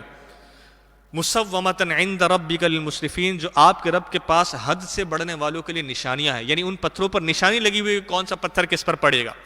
فاخرجنا من کان فیہا من المؤمنین, تو ہم نے اس شہر میں جو ایمان والے تھے ان کو نکال لیا, یعنی حضرت لوط علیہ السلام کی قوم پر عذاب لینے کے لیے آئے تھے, اور اللہ تعالیٰ نے حکم فرمایا حضرت لوط علیہ السلام کو کہ آپ اپنے مسلمانوں کو لے کر اس شہر سے نکل جائیے, اس شہر پر عذاب آنے والا ہے. فما وجدنا فیہا غیر بیت من المسلمین، تو ہم نے وہاں پر ایک ہی مسلمان گھر پایا، یعنی بہت زیادہ لوگ اسلام نہیں لائے تھے، حضرت لوط علیہ السلام اور آپ کے گھر والے جو قریب قریب کے تھے وہ لوگ بس اسلام لائے۔ وَتَرَكْنَا فِيهَا آیَةً لِلَّذِينَ يَخَافُونَ الْعَذَابَ الْأَلِيمَ، اور ہم نے اس میں نشانی باقی رکھی ان کے لیے جو دردناک عذاب سے ڈرتے ہیں، یعنی اس قوم کی جو عذاب کا جو معاملہ تھا، یعنی جو اس کے کھنڈرات تھے وہ کئی عرصے تک دنیا کے اندر باقی رہے۔ وفی موسیٰ، اور موسیٰ علیہ السلام کے واقعے میں، اذ ارسلناہ الی فرعون، جب ہم نے انہیں فرعون کی طرف بھیجا، بسلطان مبین، روشن نشانیوں کے ساتھ، فتولا برکنہ، تو وہ اپنے لشکر سمیت پھر گیا، یعنی نشانیوں سے انکار کر دیا۔ وقال ساحر، کہنے لگا یہ حضرت موسیٰ علیہ السلام معاذ اللہ جادوگر ہیں، او مجنون، یا معاذ اللہ دیوانے ہو گئے، ایسی باتیں کر رہے ہیں۔ فاخذناہ وجنودہ، تو ہم نے اسے اور اس کے لشکر کو پکڑ لیا۔ فنبذناہم فی الیم، اور ہم نے اسے دریا کے اندر ہلاک کر دیا۔ وہو ملیم، اور وہ اس حال میں کہ اپنے آپ کو ملامت کر رہا تھا، جب وہ غرق ہو رہا تھا نا تو پھر اپنے آپ کو ملامت کر رہا تھا، اے فرعون لعنت ہو تجھ پر کہ جو اب تو موسیٰ کے رب پر ایمان نہیں لایا، تو اپنے آپ پر اس وقت ملامت کر رہا تھا۔ وفی عاد، اور عاد کے معاملے میں، اذ ارسلنا علیہم الریح العقیم، جب ہم نے ان پر خشک آندھی کو بھیجا۔ ایک تو ہوتی ہے گیلی آندھی، اسے گیلی آندھی پہلے زمانے میں کہا جاتا ہے۔ گیلی آندھی وہ ہوتی ہے جو بارش سے پہلے یا بارش کے درمیان چلتی ہے، اور ایک ہوتی ہے خشک آندھی۔ خشک آندھی یہ ہوتی ہے کہ جو ریگستانوں میں ریتیلی ہوا چلتی ہے نا، جو بالکل خشک ہوتی ہے، اسے خشک آندھی کہا جاتا ہے۔ تو فرمایا ہم نے عاد پر خشک ہوا کو، خشک آندھی کو بھیجا۔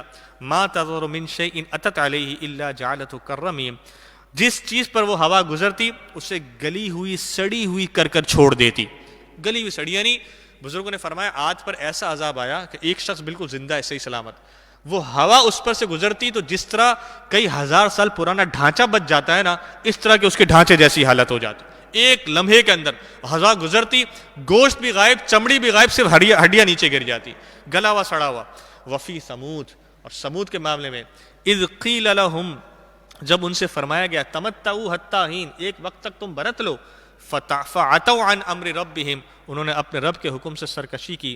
فاخذتہم الصاعقۃ، تو ان کو ان کی آنکھوں کے سامنے، وہم ینظرون، ان کی آنکھوں کے سامنے ایک کڑک نے پکڑ لیا، ایک زوردار کڑک خطرناک قسم کی آواز آئی، اور ان سب کے ہارٹ بند ہو گئے، ہارٹ فیل ہو گئے۔ فمستطاعوا من قیام، ایسی حالت تھی جو کھڑا تھا وہ کھڑے کھڑے مر گیا، جو بیٹھا تھا بیٹھے بیٹھے مر گیا، جو لیٹا تھا لیٹے لیٹے مر گیا۔ اتنی خطرناک کی آواز تھی کہ ان کو ایک لمحہ ہلنے کی بھی مہلت نہیں ملی۔ فرمایا وما كانوا منتصرین، اور وہ بدلہ بھی نہیں لے سکتے تھے۔ وقوم نوح من قبل، اس سے پہلے قوم نوح، انہم كانوا قوما فاسقین، بے شک وہ فاسق لوگ تھے۔ والسماء بنیناها بأید وإنا لموسعون، آسمان کو ہم نے ہاتھوں سے بنایا، دست قدرت سے، اللہ تبارک و تعالی جسم سے پاک ہے، آسمان کو ہم نے دست قدرت سے بنایا۔ وإنا لموسعون، اور ہم وسعت دینے والے ہیں۔ والارض فرشناها، زمین کو ہم نے بچھایا۔ فنعم الماہدون، کیا ہی ہم اچھے بچھانے والے ہیں۔ ومن کل شیء خلقنا زوجین، ہاں ہم نے ہر چیز کے جوڑے بنائے۔ لعلکم تذکرون، تاکہ تم نصیحت کو سمجھو۔ ففروا الی اللہ، اللہ اکبر، اللہ اکبر، فرمایا ففروا الی اللہ۔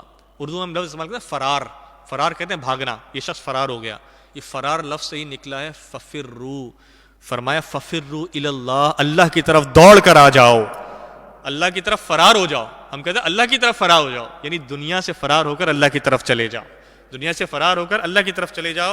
انی لکم منہ نذیر مبین، بے شک میں تمہیں، حضور فرماتے ہیں بے شک میں تمہیں اس کی طرف سے صحیح ڈر سنانے والا ہوں۔ ولا تجعلوا مع اللہ الہا آخر، اللہ کے سوا کسی کو شریک نہ ٹھہراؤ۔ انی لکم منہ نذیر مبین، بے شک میں تمہیں اس کی طرف سے صحیح ڈر سنانے والا ہوں۔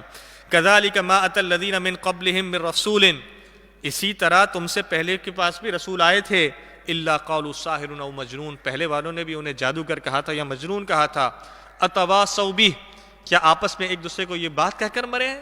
انہوں نے بھی مجنون کہا، ساحر کہا، تم بھی یہی کر رہے ہو؟ کیا تم ایک دوسرے کو نصیحت کرتے ہو اس بات کی، وصیت کر کے مرتے ہو کہ جب بھی نبی آئے اسے ساحر یا مجنون کہہ دینا؟ بل ہم قوم طاغون، بلکہ وہ سرکش لوگ تھے۔ فتول عنہم فما انت بملوم، تو اے محبوب آپ ان سے منہ پھیر لیجئے، آپ پر ان کا کوئی الزام نہیں ہے، یعنی آپ سے کوئی سوال نہیں ہوگا کہ وہ ایمان لائے یا نہ لائے۔ وذکر، ہاں آپ انہیں سمجھائیے ضرور۔ فإن الذکریٰ تنفع المؤمنین، کہ سمجھانا مسلمانوں کو فائدہ دیتا ہے۔ جو مسلمان ہوگا، جس کا دل جھکے گا، اللہ تعالیٰ کہ رسول کا سمجھانا اس سے ضرور فائدہ مند ہوگا۔ وما خلقت الجن والانس الا لیعبدون، اور میں نے نہیں چنا میں نے نہیں بنایا جنات کو اور آدمیوں کو الا لیعبدون مگر اس لیے کہ وہ میری عبادت کریں، ما ارید منہم من رزق اور میں ان سے کچھ رزق بھی نہیں مانگتا، وما ارید ان یطعمون اور نہ ہی یہ میں چاہتا ہوں کہ وہ مجھے کھانا دیں، ان اللہ بے شک اللہ هو الرزاق ذو القوت المتین بے شک اللہ ہی ہے بڑا رزق دینے والا اور بڑی قدرت اور قوت دینے والا۔ حضور علیہ السلام نے یہ عرض کی لوگوں سے حضور علیہ السلام نے ارشاد فرمایا، اللہ تعالیٰ نے آپ کو حکم دیا کہ آپ لوگوں سے یہ کہہ دیں کہ اے محبوب آپ نے جنات بھی نہیں بنائے، انسان بھی نہیں بنائے، یہ سب اللہ نے بنائے ہیں، اور اللہ نے کس لیے بنائے ہیں کہ وہ لوگوں کی کہ اللہ تبارک و تعالیٰ لوگ اور جن اللہ تبارک و تعالیٰ کی بندگی کریں۔ اور اے محبوب آپ ان سے یہ کہہ دیجئے جو مین مقصد کہ یہ جو میں تمہیں دین کا پیغام پہنچا رہا ہوں، اسلام کا پیغام پہنچا رہا ہوں، اس میں تم سے کچھ مانگتا نہیں ہوں کہ تم مجھے کچھ دو، اللہ تعالیٰ نے مجھے بہت دیا ہے، وہی رزق بھی دینے والا ہے، وہی قوت بھی دینے والا ہے۔ فَإِنَّ لِلَّذِينَ ظَلَمُوا ذَنُوبًا مِثْلَ ذُنُوبِ أَصْحَابِهِمْ تو بے شک ان ظالموں کے لیے بھی عذاب کی ایک باری ہے جیسا کہ ان کے ساتھ والوں کے لیے باری تھی، ان سے پہلے والے بھی جو اللہ کے اور رسول کا انکار کرتے تھے ان کے لیے بھی ایک باری کا وقت تھا، ان کا عذاب آیا۔ اے محبوب آپ ان سے فرما دیجئے ان کے لیے بھی ایک باری کا وقت ہے، ان پر بھی عذاب آئے گا۔ فَلَا يَسْتَعْجِلُونَ جلدی نہ کریں۔ فَوَيْلٌ لِّلَّذِينَ كَفَرُوا مِن يَوْمِئِذٍ الَّذِي يُوعَدُونَ تو کافروں کی خرابی ہے اس دن سے جس کا وہ وعدہ دیے جاتے ہیں۔ سورہ زاریات کا بھی الحمدللہ اختتام ہوا، کل آپ انشاءاللہ تبارک و تعالی سورہ طور سے درس کا آغاز کریں گے۔ سورہ زاریات کے اندر ہم نے شروع میں انبیاء کرام کے واقعات ذرا سماعت کیے، مختصراً اللہ تعالیٰ نے ذکر فرمایا قوم عاد، قوم ثمود اور فرعون کا واقعہ، قوم لوط کا واقعہ، حضرت ابراہیم علیہ السلام کے پاس فرشتوں کے آنے کا واقعہ، یہ ہم نے مختصراً سماعت کیا۔ اور پھر آخری رکوع میں اللہ تبارک و تعالیٰ نے کافروں کو یہی بارے میں یہی بتایا کہ سب کا ایک وقت ہے، ان لوگوں کو بھی اللہ نے ہلاک کیا، پہلے والوں کو بھی، ان کو بھی اللہ تبارک و تعالیٰ ہلاک فرمائے گا۔ اللہ تبارک و تعالیٰ سے دعا ہے کہ آج کے درس میں ہم نے جو بھی باتیں سماعت کی اللہ تبارک و تعالیٰ ہمیں ان باتوں پر عمل کرنے کی توفیق عطا فرمائے۔ آمین وآخر دعوانا ان الحمدللہ رب العالمین۔ دعاؤں کے لیے ہاتھوں کو بلند کر لیجئے۔ آمین۔ اللہم صلی علی سیدنا و مولانا محمد وعلی آل سیدنا و مولانا محمد وبارک وسلم۔ یا اللہ تبارک و تعالیٰ تیرے بندوں تیری بندیوں نے ٹائم دیا، اپنا وقت نکالا، سردی میں اپنی نیند کی قربانی دے کر، اپنے آفس کے وقت کی قربانی دے کر یہاں پر جمع ہوئے، یا اللہ ان کی اس حاضری کو اپنی بارگاہ کے اندر قبول و منظور فرما دے۔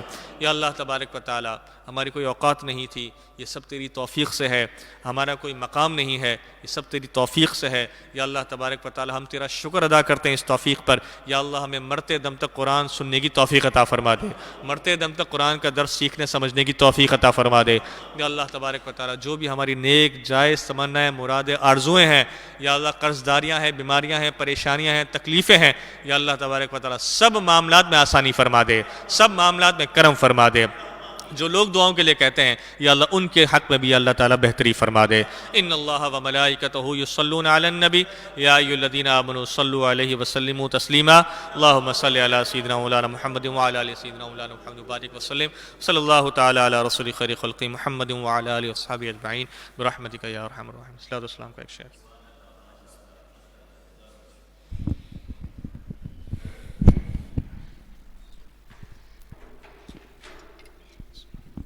یا ربی بالمصطفى بلغ مقاصدنا واغفر لنا ما مضى يا واسع الكرم مولاي صل وسلم دائما ابدا على حبيبك خير خلق۔ لبيك اللهم لبيك لبيك لا شريك لك لبيك إن الحمد والنعمة لك والملك لا شريك لك لبيك اللهم لبيك لبيك لا شريك لك لبيك إن الحمد والنعمة لك والملك لا شريك لك لبيك اللهم لبيك لبيك لا شريك لك لبيك إن الحمد والنعمة لك والملك لا شريك لك لبيك لبيك لبيك يا رسول الله لبيك لبيك لبيك يا رسول الله لبيك لبيك لبيك يا رسول الله تاج دار ختم نبوت